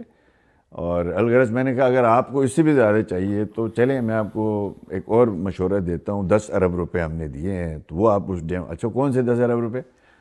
تو ہمیں کوئی 55 سے 60 ارب روپے فیڈرل گورنمنٹ نے ایکنک نے منظور کیے تھے دیامر بادشاہ ڈیم کی لینڈ ایکوزیشن کے لیے. ٹھیک. اس کے پی سی او نے اپروو تھا, ایکنک سے اپروول تھی. تو نواز شریف صاحب کی ہدایات پہ ہم نے ایک ٹرانسپیرنٹلی جو ہے وہ زمینوں کے حصول کے لیے اثر جو ہے وہ پارکوں کو ہم نے انوالو کیا, جہاں جہاں ڈیم بننا ہے غیر ضروری زمینیں انوالو نہ ہو, جو کرپشن تھی اس کو روکنے کے لیے. تو اس پارکوں کی انوالومنٹ اور صاف ستھری گورننس کے ذریعے 10 ارب روپیہ سینکشن بجٹ میں سے بچ گئے. اچھا. جو جعلی خسرے ڈالے گئے تھے نکال دیے گئے, پیپلز پارٹی کے زمانے میں ڈالے گئے تھے. تو ہم نے کہا وہ 10 ارب روپے جو ہے وہ آپ کے فنڈ میں ہم دے سکتے ہیں, وہ فیڈرل کو ہم نے واپس کیا. اچھا یہ بات بھی ہو گئی. انہوں نے کہا یہ تو کوئی بات نہیں ہوئی. تیسری بات جو انہوں نے ہم سے کہی, دیکھیں وہ اگر ڈیل نہیں ہوئی تھی تو میں سمجھتا ہوں کہ مجھے بڑا دکھ ہوا. انہوں نے کہا جی اچھا میں نے تو آپ کو جس کام کے لیے بلایا تھا وہ یہ ہے کہ ایک بہت اچھا جج ہم آپ کو دے رہے ہیں. اس کو گلگت بلتستان میں رانا شمیم صاحب ابھی ریٹائرڈ ہو رہے تھے, جو رانا شمیم صاحب جو ہے, تو اس کی جگہ انہوں نے کہا جی اس کو سپریم اپیلیٹ کورٹ کا چیف جج لگانا ہے وہاں پہ. اچھا وہ کون جج تھا؟ وہ سردار جسٹس اعجاز افضل صاحب. ٹھیک ہے. سپریم کورٹ میں والے سپریم کورٹ کے جن 5 ججوں نے نواز شریف صاحب کو ڈسکوالیفائی کیا تھا شو کال طریقے سے, ان میں سے جو ہے ایک یہ بھی تھے. ان پہ بھی بائی دا وے الزام ہے کہ وہ بھی زمینوں پہ قبضے کا ان کے اوپر بھی الزام ہے. جی نہیں, ہم مانسرے میں مشہور ہے جی, بڑی زمینیں قبضہ کی ہیں انہوں نے. ٹھیک. الغرض بہرحال یہ کہ میں نے ان سے گزارش کی ثاقب نثار صاحب سے, میں نے کہا جی ہم نے بڑی مشکل سے 2018 کے آرڈر کے اندر سپریم اپیلیٹ کورٹ کی ججز کی بالائی ایج 65 سال مقرر کروائی ہے. آپ مہربانی کریں کوئی 65 سال سے زائد کا نہ دیں. اعجاز صاحب یہ بات حلفین میں کہہ رہا ہوں کہ انہوں نے کہا کہ آپ کا کون سا آئین ہے جو 65 سال آپ نے کروایا ہے, آپ کا آرڈر ہے. میں عمران کو کہوں گا وہ 70 کر دے گا. ثاقب نثار صاحب جی ثاقب نثار صاحب نے, میں نے اس کے سامنے ہاتھ جوڑے, میں نے کہا آپ پرسنل اسپیسیفک امینڈمنٹ کروا کے ہمیں وہاں جی بی میں بغاوتوں کا سامنا کرنا پڑتا ہے, اسی لیے تو اس آرڈر کے لوگ خلاف ہیں. آپ کس بنیاد پہ 70 کروائیں گے؟ ہماری ریکویسٹ ہے آپ مت کریں. انہوں نے کہا نہیں میں عمران کو کہہ دوں گا وہ 70 کر دے گا. میں واپس آیا, اس کے بعد میں نے جی بی میں آیا, پریس کانفرنس کی, وزیر اعظم عمران خان جو تھے ان کو میں نے 2 صفحے کا خط لکھا, اور پھر کچھ عرصے کے بعد میرے پاس چیف سیکرٹری جو تھا وہ اس کی سمری لے کے آیا اعجاز افضل صاحب کی. اچھا, اور کون تھا chief secretary at that time آپ؟ خرم آغا صاحب جو آج سیکرٹری انٹیریئر ہے. ٹھیک ہے, تو ان کی طرف سے میرے پاس سمری آئی کہ اس میں اعجاز افضل صاحب کا نام تھا ٹاپ پہ, 1-2 اور ججز کے بھی نام تھے, لیکن میں نے ان سے یہ کہا گیا کہ اسی کو ریکمینڈ کرنا ہے. میں نے کہا ایک تو اس کی 65 سال سے زائد 68 ایئر اس کی ہے, ایج ہے, اس لیے بھی یہ کوالیفائی نہیں کرتا. دوسرا, جس شخص نے میرے لیڈر کو نواز شریف صاحب کو اتنا بڑا ظلم کیا کہ 5 رکنی ججز نے جو ہے وہ اقامے کی بنیاد پہ ملک کے 2/3 میجورٹی کو کے وزیر اعظم کو گھر بھیجا, اور میں اس جماعت کا ایک ورکر ہوں جی بی میں, اور میں اس کو کس بنیاد پہ یہاں سے ریکمینڈ کر سکتا ہوں؟ یہ ہو ہی نہیں سکتا, میرے ہاتھ کٹیں گے. میں اس طرح کے آدمی کے لیے سپورٹ کسی صورت نہیں کر سکتا. الحمدللہ اللہ کے فضل و کرم سے ہم نے اس پہ سٹینڈ لیا, اور اعجاز افضل صاحب کو ہم نے جی بی میں, چونکہ وہ جو 5 جج تھے نا اعجاز صاحب, جو ہم نے سنا تھا کہ ثاقب نثار صاحب نے جنرل فیض حمید صاحب کے ساتھ مل کے جو پلان بنایا تھا, ان 5 کے 5 ججز کو مختلف مراد دینی تھی. ٹھیک, آپ دیکھتے ہیں ان میں سے اکثر ججز کو انہوں نے اکوموڈیٹ کیا تھا. اس اعجاز افضل کے ساتھ یہ بات ہوئی تھی کہ آپ کو جی بی کا سپریم اپیلیٹ کورٹ کا چیف جسٹس لگا دیں گے. ٹھیک, وہ الحمدللہ ہم نے اس کو ہونے نہیں دی. یہ افسوسناک بات ہے کہ سپریم کورٹ کا چیف جسٹس اس حد تک انوالو تھا کہ ڈی جی سی, اور وہ تو جب ان کو معلوم تھا کہ بھائی چیف منسٹر جی بی یہاں بیٹھا ہوا ہے, چیف منسٹر سندھ یہاں بیٹھا ہوا ہے, تو اس کو تو نہیں آنا چاہیے تھا. اس سے اندازہ ہمیں ہوتا تھا کہ وہ ٹوٹلی انہی کی ڈکٹیشن پہ فیصلے ہو رہے تھے. اچھا, فیض حمید صاحب کے فیصلوں میں. اچھا, اب یہ تو آپ نے بات بتا دی. آپ نے یہ بھی بتایا کہ وہ ثاقب نثار صاحب کوئی کوارٹر چاہتے تھے, تو الاٹ کر دیا آپ نے کوارٹر وہاں پہ؟ جی, یہ بھی ایک بڑا دلچسپ واقعہ ہے کہ جب وہ ریٹائر ہوئے اس کے بعد میں نے ڈپٹی کمشنر اجلاس جو دیامر ہے ہمارے نے ان کو کہا کہ بھئی کوئی کوارٹر آپ وہاں پہ دیں, نمبر بھی دے دیں, ایک خط لکھیں, باقاعدہ مجھے اپروول دیں. اس کے بعد ہم ثاقب نثار کو ڈھونڈتے رہے, کوارٹر کی اپروول لے کے. ٹھیک, ہم نے اس کے سارے نمبر جتنے ہمارے پاس دستیاب تھے سارے کھٹکائے. ہم نے کہا جی یہ کوارٹر ہے, کہاں بھیجنا ہے, اس کے ایڈریس یہ ہے, ہمیں ایڈریس دے دیں. نہیں ملنے پہ میں نے اسلام آباد پریس کلب میں آ کے پریس کانفرنس کی کہ جی ثاقب نثار صاحب آپ کہاں ہیں, آپ ڈیم بنا رہے تھے, چندے لے رہے تھے, ہم سے بھی مانگا تھا چندہ, تو اب آپ کے لیے کوارٹر آپ نے مانگا, یہ کوارٹر لے کے ہم پھر رہے ہیں, آپ کہاں ہیں؟ اچھا, اس کے بعد ثاقب اس نثار کے صاحب بعد کبھی نہیں آئے؟ نہ انہوں نے اس ایشو پہ بات کی ہے, نہ ہم سے رابطہ کیا ہے, نہ جی بی کبھی آیا, نہ ڈیم سائٹ پہ کبھی آیا, ابھی تک نہیں آئے. ابھی تک نہیں, پتہ ہی نہیں کہاں ہے. اچھا, اب یہ بتائیں کہ میاں نواز شریف صاحب کو اتفاق سے جولائی کے مہینے میں ہی جمعے کے دن 25 جولائی کو ان کے عہدے سے سپریم کورٹ نے برطرف کیا. آپ چیف منسٹر تھے ایٹ دیٹ ٹائم, اور اگلے دن آپ نے اور وزیر اعظم آزاد کشمیر نے راجہ فاروق حیدر نے ایک پریس کانفرنس کی تھی جس میں آپ نے بڑے غصے کا اظہار کیا تھا. ٹھیک ہے, تو جب آپ اس طرح کی پریس کانفرنس کر رہے تھے تو یہاں پہ تو اسٹیبلشمنٹ پاور میں تھی, تو غصہ وغیرہ نہیں ہوتی تھی اسٹیبلشمنٹ؟ جی, اس سے جب اس دن کی ایک اور واقعہ بھی خاص چونکہ ہے جڑا ہوا ہے. میں اسلام آباد آیا ہوا تھا, اس دن 2:30 بجے جمعے کا دن تھا, تو بعد نماز جمعہ جو سرتاج عزیز کمیٹی بنائی ہوئی تھی نواز شریف صاحب نے, اس سرتاج عزیز کمیٹی کی جو 2 سالہ رپورٹ تھی, محنت تھی, جس میں تمام اداروں کی نمائندگی تھی, ہم نے وہ رپورٹ پیش کرنی تھی نواز شریف صاحب کو, گلگت بلتستان کے بارے میں. جی. ٹھیک, اور 11:30 بجے ہمیں پتہ چلا کہ نواز شریف صاحب کے خلاف فیصلہ سنایا جا رہا ہے, تو ہم بھاگتے ہوئے پرائم منسٹر سیکریٹریٹ گئے. تو ہم نے نواز شریف صاحب کے ساتھ بیٹھ کے ان کے ڈسکوالیفیکیشن کی خبر ٹی وی میں سنی ہے. اچھا, آپ ساتھ بیٹھے ہوئے جی, تھے؟ چودھری نثار صاحب تھے, ٹھیک ہے, ہمارے خواجہ سعد رفیق صاحب تھے یا خواجہ آصف صاحب تھے, اور کچھ کافی سارے جو ہے وہ جمع ہو گئے تھے وہاں پہ. وہ پی ایم سیکریٹریٹ کا جو ٹی وی لگا ہوا ہے نا, ادھر ہی ہم بیٹھے ہوئے تھے. ٹھیک ہے.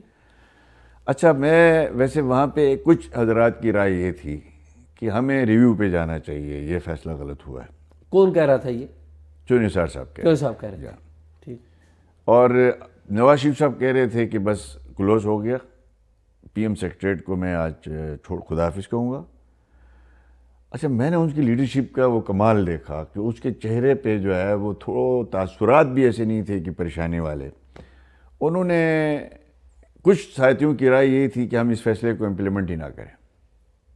ٹھیک ہے جی, کچھ ساتھیوں کی رائے تھی, جس پہ نواز شریف صاحب نے یہ کہا کہ جو فیصلہ لینے والے ہیں وہ یہی چاہتے ہیں کہ ہم سپریم کورٹ کے اس فیصلے کو ایکسیپٹ نہ کریں تاکہ ملک میں انارکی پھیلے.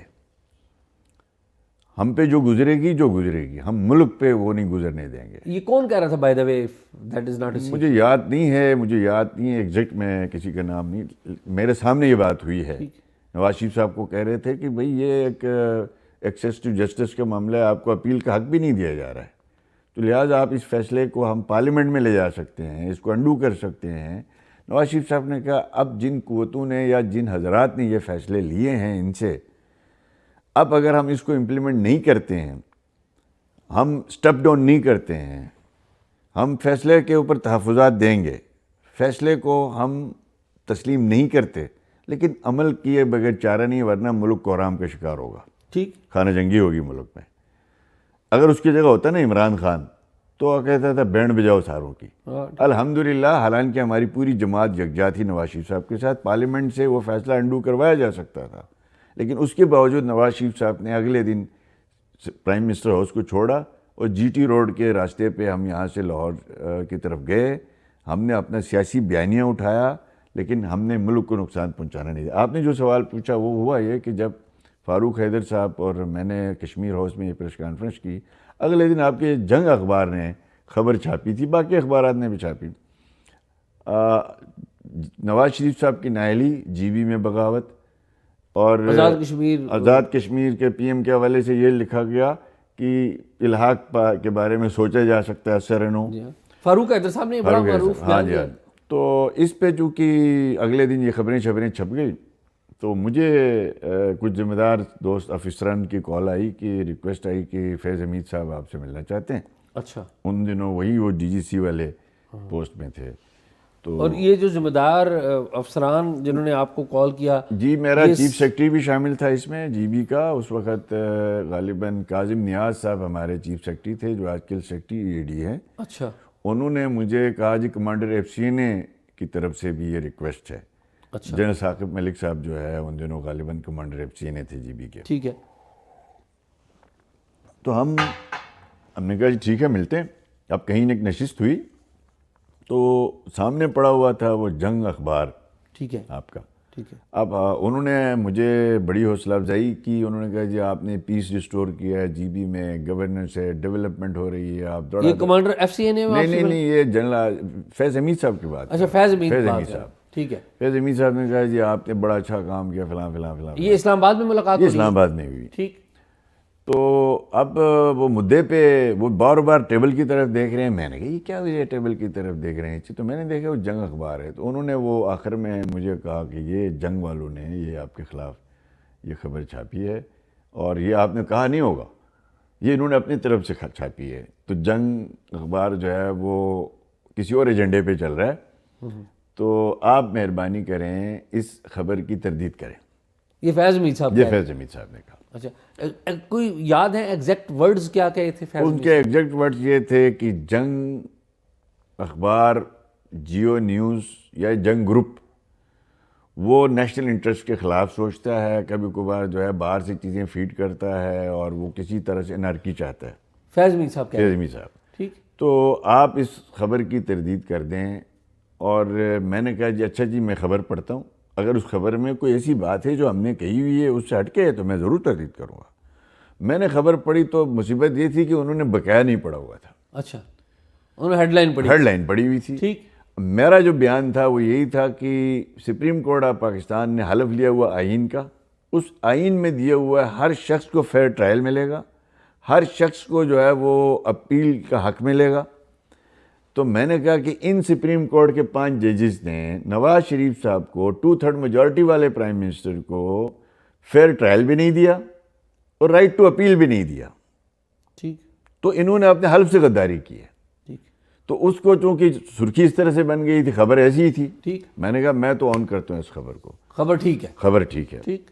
انہوں نے کہا جی آج شام کو, بلکہ ہم نے کسی کو کہا ہوا ہے, وہ نیوز چینل کا نام لینا مناسب ہے نہیں ہے, تو آپ بتا دیں جو ہے اے آر وائی انہوں نے کہا اے آر وائی کو اے آر وائی کے کاشف عباسی صاحب کا نام لیا انہوں نے. ٹھیک ہے. کہ آپ ان کے ساتھ پروگرام کریں, ان کو آپ کے پاس بھیج دیتے ہیں, یا وہ آپ کے پاس آ جائیں گے, یا آپ اے آر وائی کی کسی رپورٹرز کو آپ یہ جو ہے نا اس کے حوالے سے کوئی کلپ اپنا دے دیں, انٹرویو بیپر دے دیں. تو میں نے صاف انکار کیا. میں نے کہا میری جماعت نے انہوں نے کہا کہ جی ہماری اے آر وائی سے, کاشف باسی سے, ان لوگوں سے بات ہو گئی ہے, جی جی جی آپ ان کو انٹرویو دے دیں, جی جی جی, اور اس کی تردید کریں, اس خبر کی اس کی جو جنگ نے چھاپی ہے. ٹھیک ہے. یا جیو نے چلایا ہے. میں نے کہا جیو نے کوئی خبر غلط نہیں چلائی میرے حوالے سے. جنگ نے کوئی خبر کے اندر سرخی مرضی کی نکالی ہے, لیکن متن اور خبر وہی ہیں جو میں نے کہا ہے. ٹھیک. تو اس پہ میں سٹینڈ کرتا ہوں. میں نے معذرت کی, مجھے بڑا دکھ ہوا, اور اس کے بعد انہوں نے کبھی زور نہیں دیا. اچھا, زور نہیں دیا. انہوں نے ریکویسٹ کی. جب میں نے کہا کہ میں اس خبر پہ سٹینڈ کرتا ہوں کہ میں نے یہ کہا ہے جو جنگ نے چھاپا ہے, مجھ سے کوئی چیز انہوں نے اضافی نہیں چھاپی ہے, لہٰذا میں اس کی تردید نہیں کروں گا. تو انہوں نے اس کے بعد اس پہ زور نہیں دیا. ٹھیک. یہ بڑی ایک انٹرسٹنگ بات ہے. جی جی. تو فیض حمید صاحب جو ہیں وہ ڈی جی سی کی حیثیت سے چیف منسٹر صاحب کو یہ باتیں کر رہے ہیں. اب چیف منسٹر صاحب ظاہر گلگت بلتستان میں ہیں, نواز شریف صاحب یہاں سے ہٹا دیے گئے ہیں, اور پھر 2018 کے الیکشن ہوتے ہیں, اور جو 2018 کے الیکشن ہوئے ہیں وہ ظاہر ہے ہمیں پتہ ہے ریکارڈ میں کیا ہوا. تو عمران خان صاحب وزیر اعظم آ جاتے ہیں. عمران خان صاحب سے بحیثیت چیف منسٹر گلگت بلتستان پہلی ملاقات کیسے ہوئی؟ اعزاز بھائی, چونکہ عمران خان صاحب کو جیسے تیسے لایا گیا تھا, حلب میں ہم نہیں گئے, میں اور فاروق حیدر صاحب دونوں نہیں گئے. وہ جو کٹسی کال کے لیے جاتے ہیں وہ بھی ہم نہیں گئے. مین ویل ایک میٹنگ آ گئی. ٹھیک.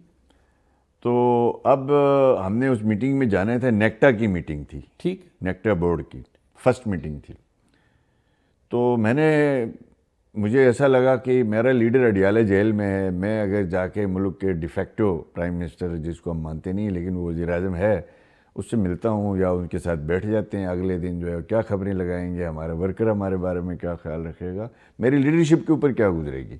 تو میں نے اس وقت جو ہے وہ پنجاب کے ہوم سیکرٹری سے رابطہ کیا کہ نواز شریف صاحب سے ہم نے ملنا ہے. تو ان کی مہربانی, انہوں نے ہمیں اہتمام کیا کہ انہوں نے کہا سبجیکٹ ٹو اپروول نواز شریف صاحب کے, اگر وہ آپ سے ملنا چاہیں تو. اچھا, نہیں تو انہوں نے نہیں کہا کہ وہاں پہ ملاقات ہی نہیں ہو سکتی؟ یہ تو نہیں, انہوں نے کہا وہ ٹائم نہیں ہے, لیکن میں نے کہا میری ایک بہت ضروری مشاورت ہے. تو بڑی رات ہو چکی, تقریباً 6 ساڑھے 6 کی ٹائم تھا یہ. انہوں نے کہا اگر نواز شریف صاحب ملنا چاہیں تو پھر ہو سکتا ہے. تو ہم نے کہا ہم وہاں پہنچتے ہیں, اگر انہوں نے بلا لیا تو پھر ہم مل لیں گے. بہرحال ہم وہاں پہنچے, ایک پرائیویٹ گاڑی میں پہنچے. ٹھیک ہے, تاکہ پہچانے کوئی نہ پہچانے. تو نواز شریف صاحب نے وہ جو ویٹنگ روم کا چھوٹا سا بنا ہوا تھا اڈیالہ میں, تو وہاں پہ تشریف لایا. انہوں نے کہا جی خیریت ہے, اس ٹائم آپ نے اپنا بھی میرا بھی وقت برباد کر رہے ہیں. تو میں نے کہا سر چونکہ کل وہ پرائم منسٹر سے, اچھا ہم جب جا رہے تھے تو میرے ساتھ 2 جو میرے سٹاف کے لوگ تھے, انہوں نے کہا آپ کیوں مل رہے ہیں, کیا خیریت ہے, آپ اتنی جلدی میں. تو میں نے کہا کہ میں نے اپنی لیڈرشپ سے پوچھتے ہیں کہ عمران خان صاحب کے ساتھ ایز وزیر اعظم کام کرنا ہے یا نہیں کرنا ہم نے. اچھا, یہ پولیس والے پوچھ رہے تھے؟ نہیں, میرا جو پرنسپل آفیسر تھا آپ کا جو, جی وہ, اور میرا جو پی آر او تھا, وہ دونوں مجھ سے بار بار پوچھے. تو میں نے کہا جی میں نے پوچھا, اگر انہوں نے کہا کہ نواز شریف کہیں کہ آپ نے نہیں ملنا ان سے, میں نے کہا میں نہیں ملوں گا. ہماری پارٹی کی 2/3 میجورٹی, اب ویسے بھی ملک میں سیاست کا مزہ کوئی نہیں رہا, کسی اور کو پارٹی چیف منسٹر بنائے گی. میں اپنے جماعتی صدر ہونے کے ناطے سے نواز شریف صاحب کے بیانیے کو لے کے چلوں گا تاکہ میرے علاقے کے اوپر مسائل بنائیں. آپ نے کہا میں ریزائن کروں گا, ایز اے ممبر رہوں گا, چیف منسٹری جو ہے وہ کسی اور کو چھوڑ دوں گا. تو اب یہ ذہن میں ہم لے کے گئے تھے کہ شاید نواز شریف صاحب ہمیں کہیں کہ کوئی ضرورت نہیں ان سے ملنے کی. ٹھیک. اور ہم یہ ذہن بنا گئے تھے کہ بھئی ہم ریزائن کر دیں گے. جو ہی جب نواز شریف صاحب کو میں نے مدعا یہ بتایا کہ سر ہم اس لیے آئے ہیں کہ کل ایک میٹنگ ہے نواز شریف عمران خان صاحب سے، پارٹی کی اجازت ہے تو ہم مل لیتے ہیں، نہیں ہے تو میں، اس نے کہا نہیں ہوئی تو کیا کریں گے؟ میں نے کہا میں سر میں ریزائن کروں گا، آپ کی پارٹی کی اکثریت ہے، آپ کسی کو بھی وہاں چیف منسٹر بنا دے، میں جو پارٹی پریزیڈنٹ علاقے کے اوپر آج بھی نہ آیا تھا کہ میں اپنا بیانیہ لے کے آپ کے ساتھ ورکر ہم کام کریں گے۔ انہوں نے کہا آپ نے سوچا کیسے کہ ہم آپ کو یہ کہیں گے؟ میں اس دن بہت متاثر ہو، یقین کریں۔ اچھا، انہوں نے کہا کہ آپ نے سوچا کیسے کہ میں روکوں گا کہ عمران خان سے نہ اور ملے؟ آپ اس ایشو کو اس ٹائم مجھ سے پوچھنے کے لیے اس سوال کو لے کے آئے ہیں، لگتا ہے آپ کی تربیت میں کوئی کمی رہ گئی ہے۔ نواز شریف صاحب نے یہ کہا، واللہ باللہ ان کے یہ الفاظ ہیں۔ انہوں نے کہا وہ جیسے تیسے آج وزیر اعظم ہیں، ہم بھی نہیں مانتے ہیں کہ وہ لیگل طریقے سے نہیں آیا، ہم سمجھتے ہیں کہ وہ اللیگل طریقے سے آئے، لیکن اس وقت وہ ملک کا وزیر اعظم ہے۔ آپ کا علاقہ مسائل زیادہ ہے، آپ کا جو ہے چیف منسٹری آپ کی ذمہ داری ہے، جی بی کے عوام آپ کی ذمہ داری، صبح ملنا پڑے شام کو ملنا پڑے، ملے جب ضرورت پڑے مل لیں، وہ بلایا تو ضرور جائیں، اور آپ کے علاقے میں آئے تو پورے والہانہ جس طرح میرا استقبال کرتے تھے اسی طرح اس کا استقبال کریں۔ اچھا، واللہ باللہ ان کے یہ الفاظ ہیں۔ آج میرا لیڈر حیات ہے، کیونکہ میں کوئی ایسی بات کر نہیں سکتا، تو ان کی بھرپور شربات رہی، اور انہوں نے کہا کہ آپ نے اگلے 2 سال جماعتی سطح پہ ایک حساب سے چھٹی کرنی ہے، آپ نے پورا ٹائم دینا ہے اپنے علاقے کے لوگوں کو، ٹھیک، کہیں آپ نے جو ہے وہ گورننس میں افیکٹ آنے نہ پائے، لوگوں کو سروس ڈیلیوری میں کوئی افیکٹ آنے نہ پائے، کوئی پتہ نہ چلے کہ جی بی میں اور وفاق کی حکومت کے درمیان کوئی تصادم ہو۔ اچھا آپ پھر آپ کو بتا دیا نواز شریف صاحب نے، اگلے دن آپ عمران خان صاحب کی میٹنگ میں پہنچ گئے؟ اگلے دن ہم سارے پہنچ گئے، یہ سارے لوگ حضرات موجود ہیں، تو نیکٹا کی پہلی میٹنگ ہے، ڈی جی آئی ایس آئی بھی بیٹھا ہے، چاروں چیف منسٹر، آزاد کشمیر کا پرائم منسٹر، جی بی کے چیف منسٹر ممبر ہوتے تھے نیکٹا کا، ہم بیٹھے۔ اب مجھے یہ یقین تھا کہ بھئی جس طرح نواز شریف صاحب کرتے تھے، میٹنگ میں آتے تھے تو سب سے پہلے سلام لیتے تھے، خیریت پوچھتے تھے، ایجنڈا پیش ہوتا تھا، تلاوت ہوتی تھی، ایک ترتیب ہوتی تھی۔ خدا کی قسم اعزاز بھائی، مجھے اس دن بڑا دکھ ہوا، بڑا افسوس ہوا کہ عمران خان صاحب وہ پی ایم کا جو کانفرنس ہال ہے وہاں اندر کرسی سے آیا، سیدھا اپنی کرسی پہ بیٹھ گئے، نہ سلام نہ دعا، ہم سب نئے ہیں نا ان کے لیے، تو کوئی تعارف ہوتا ہے، کوئی ایجنڈا پڑھا جاتا ہے، بغیر تلاوت کے وہ تقریر کنٹینر والی اس نے شروع کر دی، جس پہ ڈی جی آئی ایس آئی نوید مختار نے کہا سر تلاوت نہیں ہوئی، انہوں نے کہا اچھا یہ تلاوت شروع کراؤ۔ اچھا، نوید مختار نے کہا تلاوت نہیں ہوئی؟ ہاں، تو تلاوت ہو گئی۔ اب وہ نیکٹا کی سمری تھی جو گزشتہ 2 سالوں میں حالات کی وجہ سے نیکٹا بورڈ کا اجلاس نہیں ہوا تھا، آپ کو معلوم ہے ان دنوں کے جو حالات، تو اس کے جو اخراجات تھے کوئی 40-50 کروڑ روپے کے، اس کو اپروول دینی تھی جو پچھلے اخراجات ہوئے تھے۔ یہ بھاشن شروع کیا عمران خان صاحب نے کہ ہمارے پاس تو چائے کے ساتھ بسکٹ کے پیسے نہیں ہیں، ہم کہاں سے 50-50 کروڑ روپے دے دیں، یہ خرچے کر کے جاتے ہیں، چوریاں کر کے گئے ہیں، اور ہم بل ہم سے لے رہے ہیں۔ عجیب سی اس نے کنٹینر تقریر، میں نے ہاتھ کھڑا کیا، فاروق حیدر نے کیا، مراد علی شاہ صاحب نے کیا، ہمیں اس نے بولنے نہیں دیا۔ اس کے 2 جو چیف منسٹر تھے وہ بزدار 1 اور بزدار 2 وہ بالکل نیچے کر کے بیٹھے ہوئے تھے۔ انتہائی لغو باتیں شروع کی عمران خان صاحب نے نیکٹا بورڈ کے اجلاس میں، بڑی سنجیدہ قسم کی میٹنگ تھی، تو اس پہ پہلے بھی نواز شریف صاحب نیکٹا کی اجلاس کرتے رہے ہیں، بہت زیادہ اس نے کنٹینر والی تقریریں شروع کی، تو جس پہ ڈی جی آئی ایس آئی نوید مختار صاحب نے ہاتھ کھڑا کیا، انہوں نے کہا پرائم منسٹر نے ان کو موقع جہاں بتائیں، انہوں نے کہا جناب پرائم منسٹر یہ جو اخراجات آپ یہ پہلے ہو چکے ہیں، یہ نیکٹا بورڈ ہے، اس کے نیچے نیشنل ایکشن پلان ہے، اس کے نیچے اپیکس کمیٹیز ہیں، آپ کہہ رہے ہیں کچھ نہیں ہوا، تو یہ پیس کیسے ریسٹور ہوا ہے؟ آج امن کہاں سے آیا ہوا ہے؟ اچھا، نوید مختار نے ٹوکا، اور بالکل اس نے ڈنکے کی چوٹ پہ کہا کہ آپ جو گفتگو کر رہے ہیں یہ ایجنڈے کے ہٹ کے کر رہے ہیں، ہماری گزارش ہوگی کہ آپ یہ چیف منسٹر ہیں ان سے سن لیں، صوبوں کے حالات سن لیں، اور امن ہوا ہے، پیس ہوا ہے، کام ہوا ہے، تو آج امن ہے نا، تو اس پہ وہ خان صاحب پیچھے ہٹ گیا۔ اچھا، خان صاحب خاموش ہو گئے۔ ہاں، تو اس کے بعد چونکہ وہ گھنٹہ پورا ہو گیا تو مشہور تھا ان دنوں کہ جب بھی عمران خان صاحب کو 1 گھنٹے کی میٹنگ ہوتی تھی، وہ جب گھنٹہ پورا ہو تو ایجنڈا جہاں بھی ہو وہاں چھوڑ کے بغیر پوچھے ہی چلے جاتے تھے، اور اس میں ہم نے کچھ سوال جواب شروع کیے، ہمارا جی بی میں سی ٹی ڈی کے فنڈ فیڈرل نے دینے تھے، سی ٹی ڈی ہم نے بنا لی تھی، اسی طرح آزاد کشمیر کا بھی ایشو تھا، ہم نے سوال جواب شروع کیے۔ اب درمیان میں ہی وہ خان صاحب کرسی سے بغیر سلام دعا لیے اٹھ کے چلے گئے۔ اچھا، ہاں، اب بڑا مشہور واقعہ ہے یہ، جب ہم وہ اجلاس ختم ہوا بغیر نتیجے کے، بغیر ایجنڈے کے ختم ہوا. تو ہمارے فاروق حیدر صاحب جو ہیں پرائم منسٹر، میں نوید مختار، ہم تینوں ایک ساتھ لفٹ میں بیٹھے پی ایم سیکٹر نیچے آنے. تو یہ بات پتہ نہیں ہے کہنی چاہیے نہیں کہنی چاہیے. فاروق حیدر صاحب چونکہ بڑے بلند آدمی ہیں، انہوں نے ڈی جی آئی ایس آئی نوید مختار صاحب کو کہا، جناب ڈی جی صاحب آپ پرائم منسٹر پنجابی چ گئے انہیں انہوں سمجھاؤ، وہ لفظ انہوں نے کھتری نو سمجھاؤ کہ ملک دی سیکیورٹی واسطے جڑا نا روپے پیسے چونی گنتی نہیں کر دے. اس نے کہا کہ میں یہی تو سمجھا رہا تھا. تو اب انہوں نے کہا، فاروق حیدر صاحب نے کہا جی ہم نے آپ سے ملنا ہے. چلیں یہ تو نہیں سنتا، آپ تو سنیں گے. ٹھیک. انہوں نے کہا میں تو 3 دن بعد ریٹائر ہو رہا ہوں. اچھا، انہوں نے کہا میں 3 دن بعد ریٹائر ہو گیا. تو اس کے بعد جتنی میٹنگز خان صاحب سے ہوئی، تلخیاں ہی ہوئی. فیض امیر صاحب ڈی جی آئی ایس آئی کی حیثیت سے میٹنگز میں تھے جن میں آپ ملاقات جی، جس میں جی بی کو دیکھیں، ایک آیا نا باجوہ ڈاکٹرائن آ گئی تھی 5 اگست 2005 سے پہلے. ٹھیک. سوری، وہ جو 5 اگست 2019 سے پہلے ہماری سیکیورٹی اسٹیبلشمنٹ اور ہم سب کی یہ نیشنل جو فارن پالیسی تھی آپ کی، وہی تھی کہ جی بی ریاست جموں و کشمیر کا حصہ ہے. ٹھیک. اس لیے اس کا جو اسٹیٹس ہے اس کے ساتھ نہ چھیڑا جائے، بلکہ ان کو مزید حقوق اسی اسٹیٹس کے اندر رہتے ہوئے دیا جائے. ٹھیک. تو 5 اگست سے پہلے جب نواز شریف صاحب نے یہ جو سرتاج عزیز کمیٹی کی کمیٹی تھی، اس کی ریکمنڈیشن تھی جی بی کو پروویژنل اسپیشل مشروط صوبہ بنایا جائے آرٹیکل 257 میں ترمیم کر کے، کہ جب تک مسئلہ کشمیر حل نہیں ہوتا جی بی کا اسٹیٹس یہ ہوگا. تو اس وقت چونکہ سیکیورٹی اداروں کا خیال، چونکہ اس وقت پورے ملک کی پالیسی یہی تھی کہ بھائی جی بی ریاست جموں و کشمیر کا حصہ ہے، تو پارٹی نے فیصلہ یہ کیا کہ جی بی کے اسٹیٹس کو چینج کیے بغیر ایڈمنسٹریٹیولی ہم سارے پاورز دیتے ہیں. اب 5 اگست ہو جاتا ہے، اس کے بعد جو ہے وہ جنگ باجوہ، یعنی 5 اگست کو بھارت جو ہے وہ کشمیر کو اپنے ساتھ ملا لیتا ہے. ٹھیک ہے. اور پھر ایک نئی سچویشن پیدا ہوتی ہے. ہمارے لیے حیران کن بات یہ تھی کہ جنرل باجوہ صاحب نے، جس کو ہم نے کچھ دوستوں کے ذریعے سنا کہ باجوہ ڈاکٹرائن، انہوں نے جو ہے وہ ایک دم سے یہ کہنا شروع کر دیا صوبہ بناؤ صوبہ بناؤ صوبہ بناؤ. اس سلسلے میں چونکہ ہماری میٹنگز ہوتی تھی، حریت کانفرنس ہوتی تھی، آزاد کشمیر کا پرائم منسٹر ہوتا تھا، یہ گنڈاپور صاحب ہوتے تھے، فروغ نسیم صاحب ہوتے تھے، ہم سب ہوتے تھے، یہ جو ڈی جی ایم آئی آتے تھے اس وقت جنرل عاصم صاحب بھی اس میٹنگ میں آتے تھے، اور فیض حمید صاحب بھی آتے تھے. تو 5-6 ہماری یہ پورے فورمز کی میٹنگ ہوئی کہ جی بی کے حوالے سے کوئی کنسنسس ڈیولپ ہو.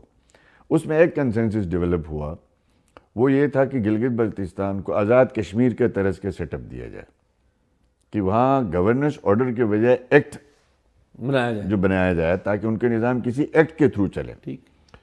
تو اس کے اوپر جو نیشنل سیکیورٹی کی میٹنگ رکھی گئی. ٹھیک. اب جب نیشنل سیکیورٹی کمیٹی کی میٹنگ بلائی گئی تو ہمیں بھی بلایا گیا وہاں پہ. میں اندر پریزنٹیشن دے رہا ہوں وہ سرتاج عزیز کمیٹی اور اس رپورٹ کے حوالے سے، اور سیکرٹری کشمیر افیئرس تھے. اتنے میں شاہ محمود قریشی صاحب باہر سے آیا، تو پی ایم عمران خان صاحب صدارت کر رہے تھے. تو شاہ محمود قریشی صاحب جب آیا تو اس نے جب دیکھا کہ گلگت بلتستان کو کوئی صوبہ بنانے کی کوئی بات چیت ہو رہی ہے، تو اس نے کہا جی جناب پرائم منسٹر، یہ کس نے جی بی کو اس ایجنڈے میں رکھا ہے نیشنل سیکورٹی کے؟ وہ عمران خان کبھی میری طرف دیکھے کہ باجوہ صاحب کی طرف. فیض حمید صاحب بھی بیٹھے ہوئے تھے. تو انہوں نے کہا جی ہمارے پیٹ پہ چھرا گھونپا جا رہا ہے. شاہ محمود قریشی صاحب جی، کہ ہمیں گیلانی صاحب کی کال آئی ہے، وہ اپنی حریت کانفرنس کے، وہ دوسرا کہ یاسین ملک صاحب کی کال. فواد چودھری صاحب آپ پوچھ لیجیے، زندہ ہے، وہ وزیر اطلاعات تھے. اس نے کہا جی یہ ہمارے ساتھ کیا ہو رہا ہے. ٹھیک ہے نا، ہمیں یاسین ملک صاحب کی کال آئی، فلاں کی کال آ گئی ہے کہ آپ یہ کیا کر رہے ہیں جی بی کے ساتھ. تو لہٰذا ہم جی بی کو کوئی صوبہ والی بات نہیں ہو سکتی ہے. تو میں نے کہا کہ آپ مجھے صبر کریں کہ مجھے اس پریزنٹیشن کو اینڈ کر دیں. میں نے شاہ محمود قریشی صاحب کو کہا اس کا آخری صفحہ مجھے پڑھنے دیں. انہوں نے کہا آخری صفحے میں آپ نے کیا دکھانا ہے؟ میں نے کہا اس کے بعد آپ جو فیصلہ کر لیں. آخری صفحہ آیا تو اس میں ڈاکٹر فیصل کا سائن تھا، جو آپ یو کے میں آج ایمبیسڈر ہے، ہمارا ہائی کمشنر ہے. جی. وہ فارن آفس کی طرف سے اس کمیٹی میں نامنیٹ تھا. ٹھیک ہے. اور ڈاکٹر فیصل نے سائن کیا تھا. ٹھیک ہے. اس ڈاکومنٹ کو. ٹھیک ہے. ہم نے کہا آپ نے نمائندہ دیا تھا ڈاکٹر فیصل، اس نے تو یہ سائن کیا ہے. انہوں نے کہا ڈاکٹر فیصل بڑا یا میں یہ کس چیز کو یہ گلگت بلتستان کو پروویژنل کانسٹیٹیوشنل پروونس کے حوالے سے، ٹھیک ہے ٹھیک ہے ٹھیک ہے جی. تو ڈاکٹر فیصل صاحب نے سائن کیا ہوا تھا، ان کی طرف سے نمائندہ وہی آتا تھا میٹنگز میں فارن آفس کی طرف سے. ہم نے کہا جی آپ کہہ رہے ہیں کہ یہ کس نے رکھا؟ آپ کے ڈاکٹر فیصل جو فارن آفس کو ریپرزینٹ کرتے تھے انہوں نے تو آ کے لکھ کے دیے وہاں پہ، اور سائن کیے ہوئے. سائن کیے ہوئے. انہوں نے کہا آپ عجیب بات کرتے ہیں حفیظ صاحب، کیا میں بڑا ہوں یا ڈاکٹر فیصل بڑے ہیں؟ میں نے کہا آپ آپس میں فیصلہ کریں کون بڑے ہیں، آپ نے نمائندہ یہ دیے ہوئے ہیں، اب آپ کہہ رہے ہیں. بہرحال قصہ مختصر، اس کے بعد دوسری میٹنگ ہوئی نیشنل سیکیورٹی کی، تو میں نے وہ جو ایکٹ والے پہ پریزنٹیشن دے رہا تھا، میں اور کشمیر افیئرس کے سیکرٹری یا وہ گنڈاپور صاحب، کہ ایکٹ کے نیچے لایا جائے. جی گلگت بلتستان گورننس آرڈر کو ختم کر کے گلگت بلتستان گورننس ایکٹ بنایا جائے، وہاں کے اسمبلی سے اپروول لیا جائے اس کی. تو اس پہ میں بات چیت کر رہا تھا تو جنرل باجوہ صاحب نے وہاں پہ عمران خان صاحب میری تائید کر رہے تھے، وہ کہہ رہے تھے آپ صحیح کہہ رہے ہیں. اچھا، عمران خان آپ کی تائید کر رہے ہیں. تائید اس لیے کر رہے تھے کہ مسئلہ کشمیر کو متاثر کیے بغیر ہم کر رہے تھے، ٹھیک. UNCIP کے ریزولوشن کو سامنے رکھتے ہوئے کر رہے تھے. کنسنسس ڈیولپ ہوا تھا، حریت کی سپورٹ تھی، آئین میں ترمیم کی ضرورت نہیں تھی. تو جب یہ میں بات کر رہا تھا تو جنرل باجوہ صاحب نے کہا کہ عمران خان صاحب کو کہا کہ پرائم منسٹر صاحب آپ حفیظ الرحمان کو نہیں جانتے، میرا تھوڑا بہت ان کے ساتھ تعلق ہے، یہ آپ کو فیصل آباد کے گھنٹہ گھر میں گھما رہے ہیں، آپ کو GB میں آنے والا الیکشن جیتنے نہیں دے گا یہ. اچھا، جنرل باجوہ نے کہا. ہاں، اب باجوہ صاحب چاہتے تو صوبہ بنے اور عمران خان وہاں جا کے اناؤنس کر دے. اچھا، عمران خان نے دو معاملات میں جنرل باجوہ صاحب کو بھرپور استعمال کیا اپنی پولیٹیکل حکمت عملی کے تحت. ٹھیک. سب سے پہلے اس نے GB کے بارے میں جب باجوہ صاحب نے کہا جی یہ اس کو صوبہ بنانا ہے، تو خان نے کہا کہ پہلے وہاں ہماری پارٹی کو الیکشن جتا کے دو. ٹھیک ہے جی. ٹھیک. جیسے تیسے وہاں پہ پارٹی نے PTI تھی ہی نہیں، بنائی گئی، جتائی گئی، دے دی گئی. اس کے بعد جب دوبارہ کہا گیا خان کو کہ اب آپ بنا لیں، یعنی پارلیمنٹ میں لے جائیں، GB کے ایشو کو پارلیمنٹ میں لے جائیں یا کیبنٹ سے پاس کر لیں، تو اس نے کہا جی کشمیر سے مجھے پرابلم ہے، تو آزاد کشمیر کی حکومت میری بنے، وہ مجھے سپورٹ کرے تب یہ میں کر سکتا ہوں. اس بلیک میلنگ میں اس نے آزاد کشمیر کی گورنمنٹ بھی بنوا لی اپنی، جیسے تیسے بنی، سب کو پتہ ہے. ٹھیک. اور اس کے بعد جب کہا گیا اس کو کہ اب آپ پیش کریں پارلیمنٹ میں، تو اس نے کہا جی میں کیوں پیش کروں، یہ PDM والوں کو کہیں وہ لے کے آئیں بل. اچھا، یعنی کہ عمران خان نے جنرل باجوہ کی باتیں نہیں مانی، ان کو استعمال بھی کیا ٹھیک. اور ان سے فائدہ بھی لیا. ٹھیک. GB AJK کی دونوں گورنمنٹس، جنرل فیض اور جنرل باجوہ کی مرہون منت تھی، انہی کی بدولت PTI کو ملی تھی، ورنہ نہ ان کا وجود تھا نہ تنظیمی سٹرکچر تھا. کس لیے دی تھی؟ اس لیے دی تھی کہ باجوہ ڈاکٹرین تھی. اچھا. اب وہ باجوہ ڈاکٹرین کے والے سے ہم کچھ دوستوں سے یہ سنتے ہیں، عمران خان اور ٹرمپ کی جو مشہور ملاقات ہوئی تھی نا، وہ جو وہاں پہ جی امریکہ میں اور راہداریوں میں کوئی بات چیت ہوئی تھی، اس میں سنا ہے یہ بات کہی گئی تھی کہ انڈیا جو ہے اسٹیٹس ختم کرنے والا ہے، آپ نے ایک ٹانگ پہ احتجاج کرنا ہے، کوئی جنگ ونگ نہیں کرنی ہے، کوئی بہت زیادہ واویلا نہیں کرنا. ہوا ایسے ہی. اس کے بعد آ کے باجوہ اس کو کیری کرتا رہا کچھ عرصے کے لیے. خان صاحب نے اس کو استعمال کیا اپنے مقاصد کے لیے. عمران خان نے GB اور AJK میں اپنی حکومتیں بنوائیں اور بھرپور طور پر انہوں نے استعمال کیا، لیکن اس معاملے میں خان کو پتہ تھا کہ یہ ممکن نہیں ہے، اختلاف رائے بہت زیادہ. اچھا، میں ریپ اپ کرتا ہوں. خان صاحب بطور پرائم منسٹر بھی گلگت بلتستان آتے رہے. ہم نے ویسے کوئی ایسا تنازع والی بات نہیں سنی، آپ نے ان کا استقبال کیا اور انہوں نے بھی تقریریں جو کی ہیں ایسی کوئی متنازع باتیں آپ کے خلاف یا پارٹی کے خلاف نہیں کی خان صاحب نے. یہ بتائیے کہ آپ 5 سال آپ نے مدت پوری کیے، آپ ٹنیور آپ کا ختم ہوا، میرے خیال میں 10-12 دن پہلے ہی ختم ہوا آپ کا. نہیں اپنے ٹائم. اچھا، پورے ٹائم. جب مجھے 3 مہینے پہلے کیا گیا تھا. 3 ماہ پہلے کیا. اچھا، آج ہم بیٹھتے ہیں تو گلگت بلتستان کے جو مسائل ہمیں نظر آتے ہیں، NFC کا ہم سنتے ہیں کہ جی آئینی ترمیم آ رہی ہے، اس میں بھی NFC. تو کیا آپ کو کوئی فائدہ ہو سکتا ہے جو نہیں ہو رہا؟ وہاں پہ سنا ہے بڑی 22 گھنٹے کی لوڈ شیڈنگ ہے، بڑے مسائل ہیں، تو کیا حل کیا ہے اس سارے مسئلے کا؟ میں اعزاز صاحب، پہلے میں نے آپ کو پہلے عرض کیا کہ نواز شریف صاحب نے مجھے جیل میں کس طرح سے ہدایت کی کہ آپ نے ملک کے پرائم منسٹر کے ساتھ کیسے چلنا ہے. ایسے ہی اب 2022 میں شہباز شریف صاحب پرائم منسٹر بنتے ہیں، ٹھیک ہے، کولیشن گورنمنٹ تھی، جی بی میں بہت بڑا فلڈ آیا، ایک گاؤں میں تقریباً 15-20 لاشیں دبی ہوئی تھی۔ پرائم منسٹر صاحب نے فیصلہ کیا کہ میں نے صبح گلگت بلتستان جانا ہے، وہاں کے لوگوں کے ساتھ کھڑا ہونا ہے۔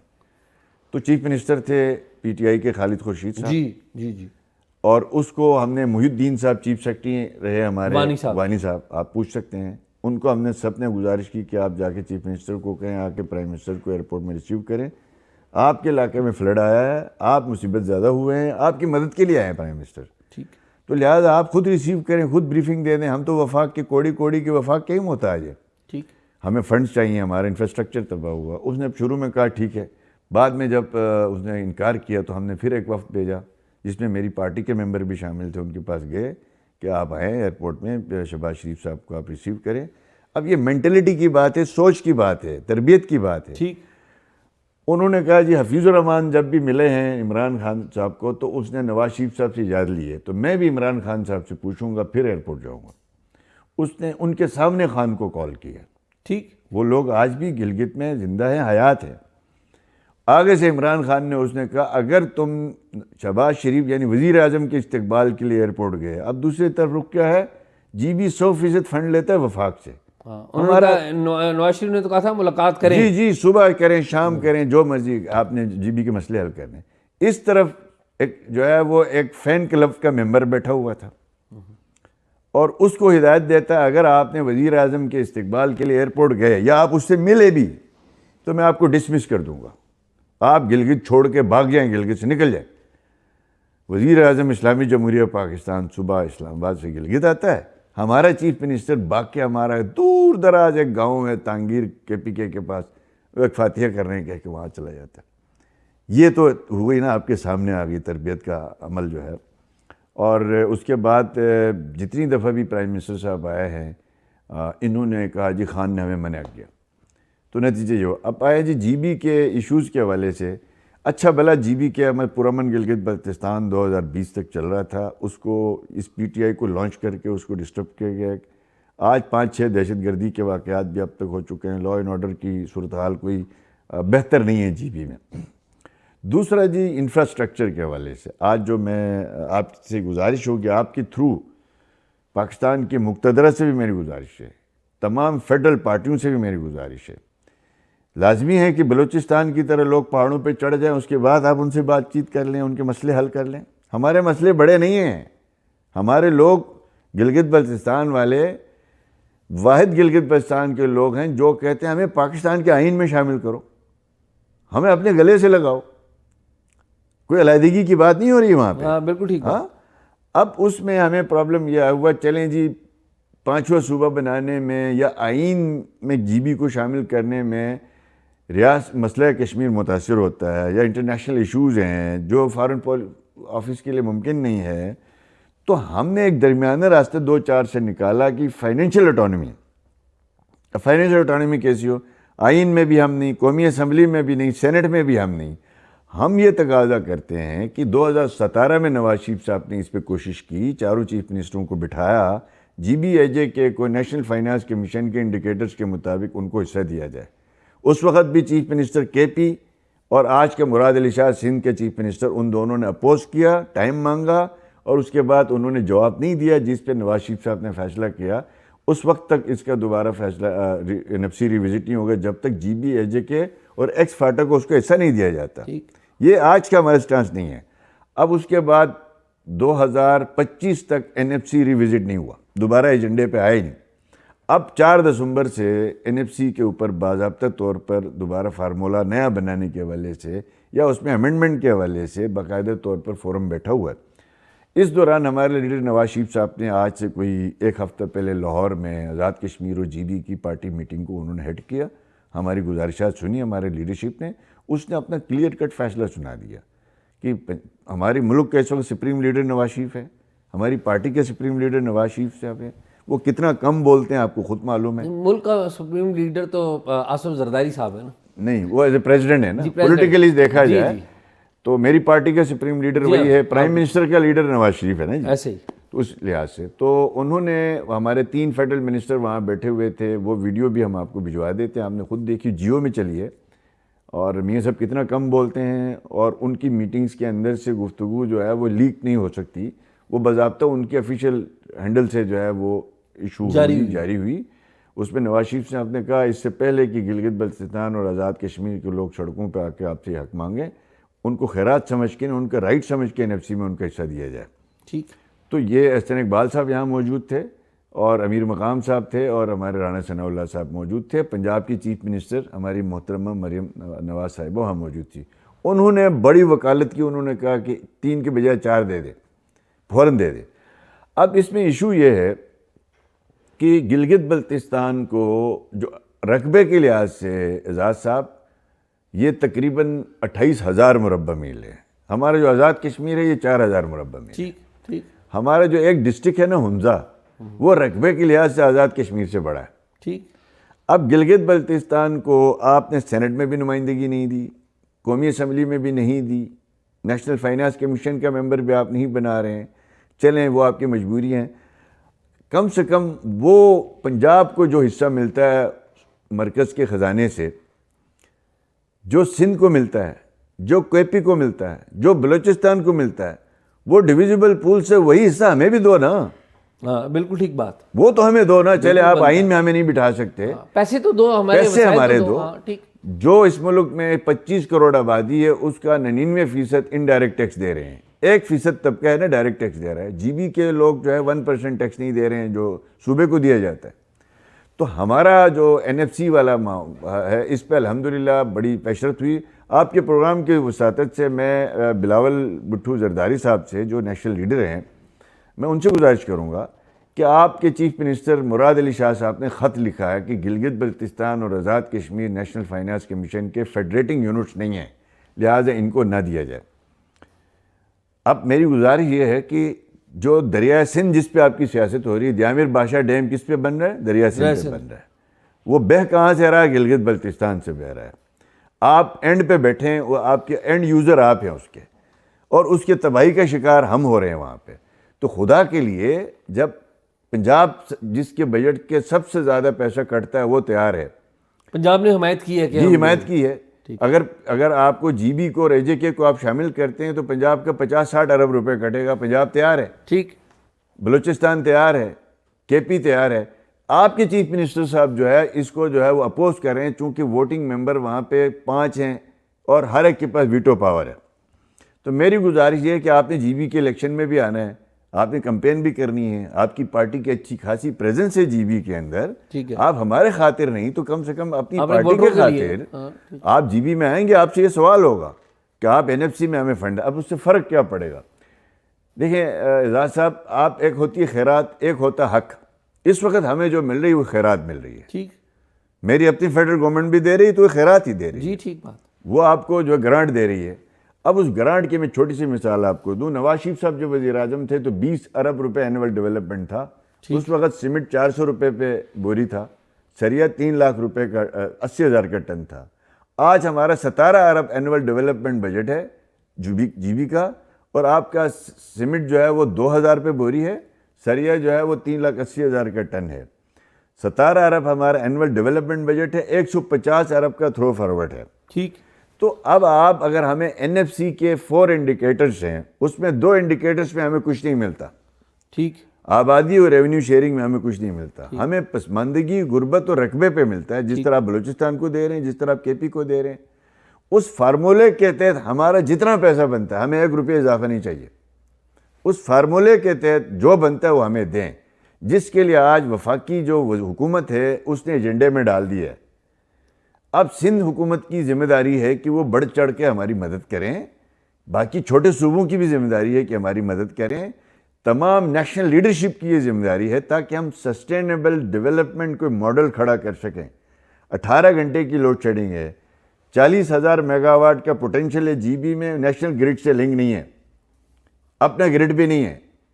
آپ جب 40,000 میگا واٹ کا پوٹینشیل ہے، ہائیڈرو سستی بجلی جو دیامر بادشاہ ڈیم بنے گا، آپ کو داسو بنے، اس کے بعد 7,500 میگا واٹ کا آپ کا بونجی ہے، تو اس کے لیے ضروری ہے کہ GB میں انفراسٹرکچر بہتر ہو۔ ٹورسٹ آپ کا GB آتا ہے سب سے زیادہ، تو اگر آپ کی سڑکیں وہاں پکی نہ ہوں، آپ کے پانی وہاں صاف ستھرا نہ ہو، آپ کی اسٹریٹ ڈیولپمنٹ نہ ہو، اور آپ کو وہاں پہ بجلی 24 آور دستیاب نہ ہو تو آپ مجھے بتائیں کہ آ کے آپ کا کیا چہرہ لے کے جائیں گے جو فارنر آتے ہیں ہزاروں کی تعداد میں.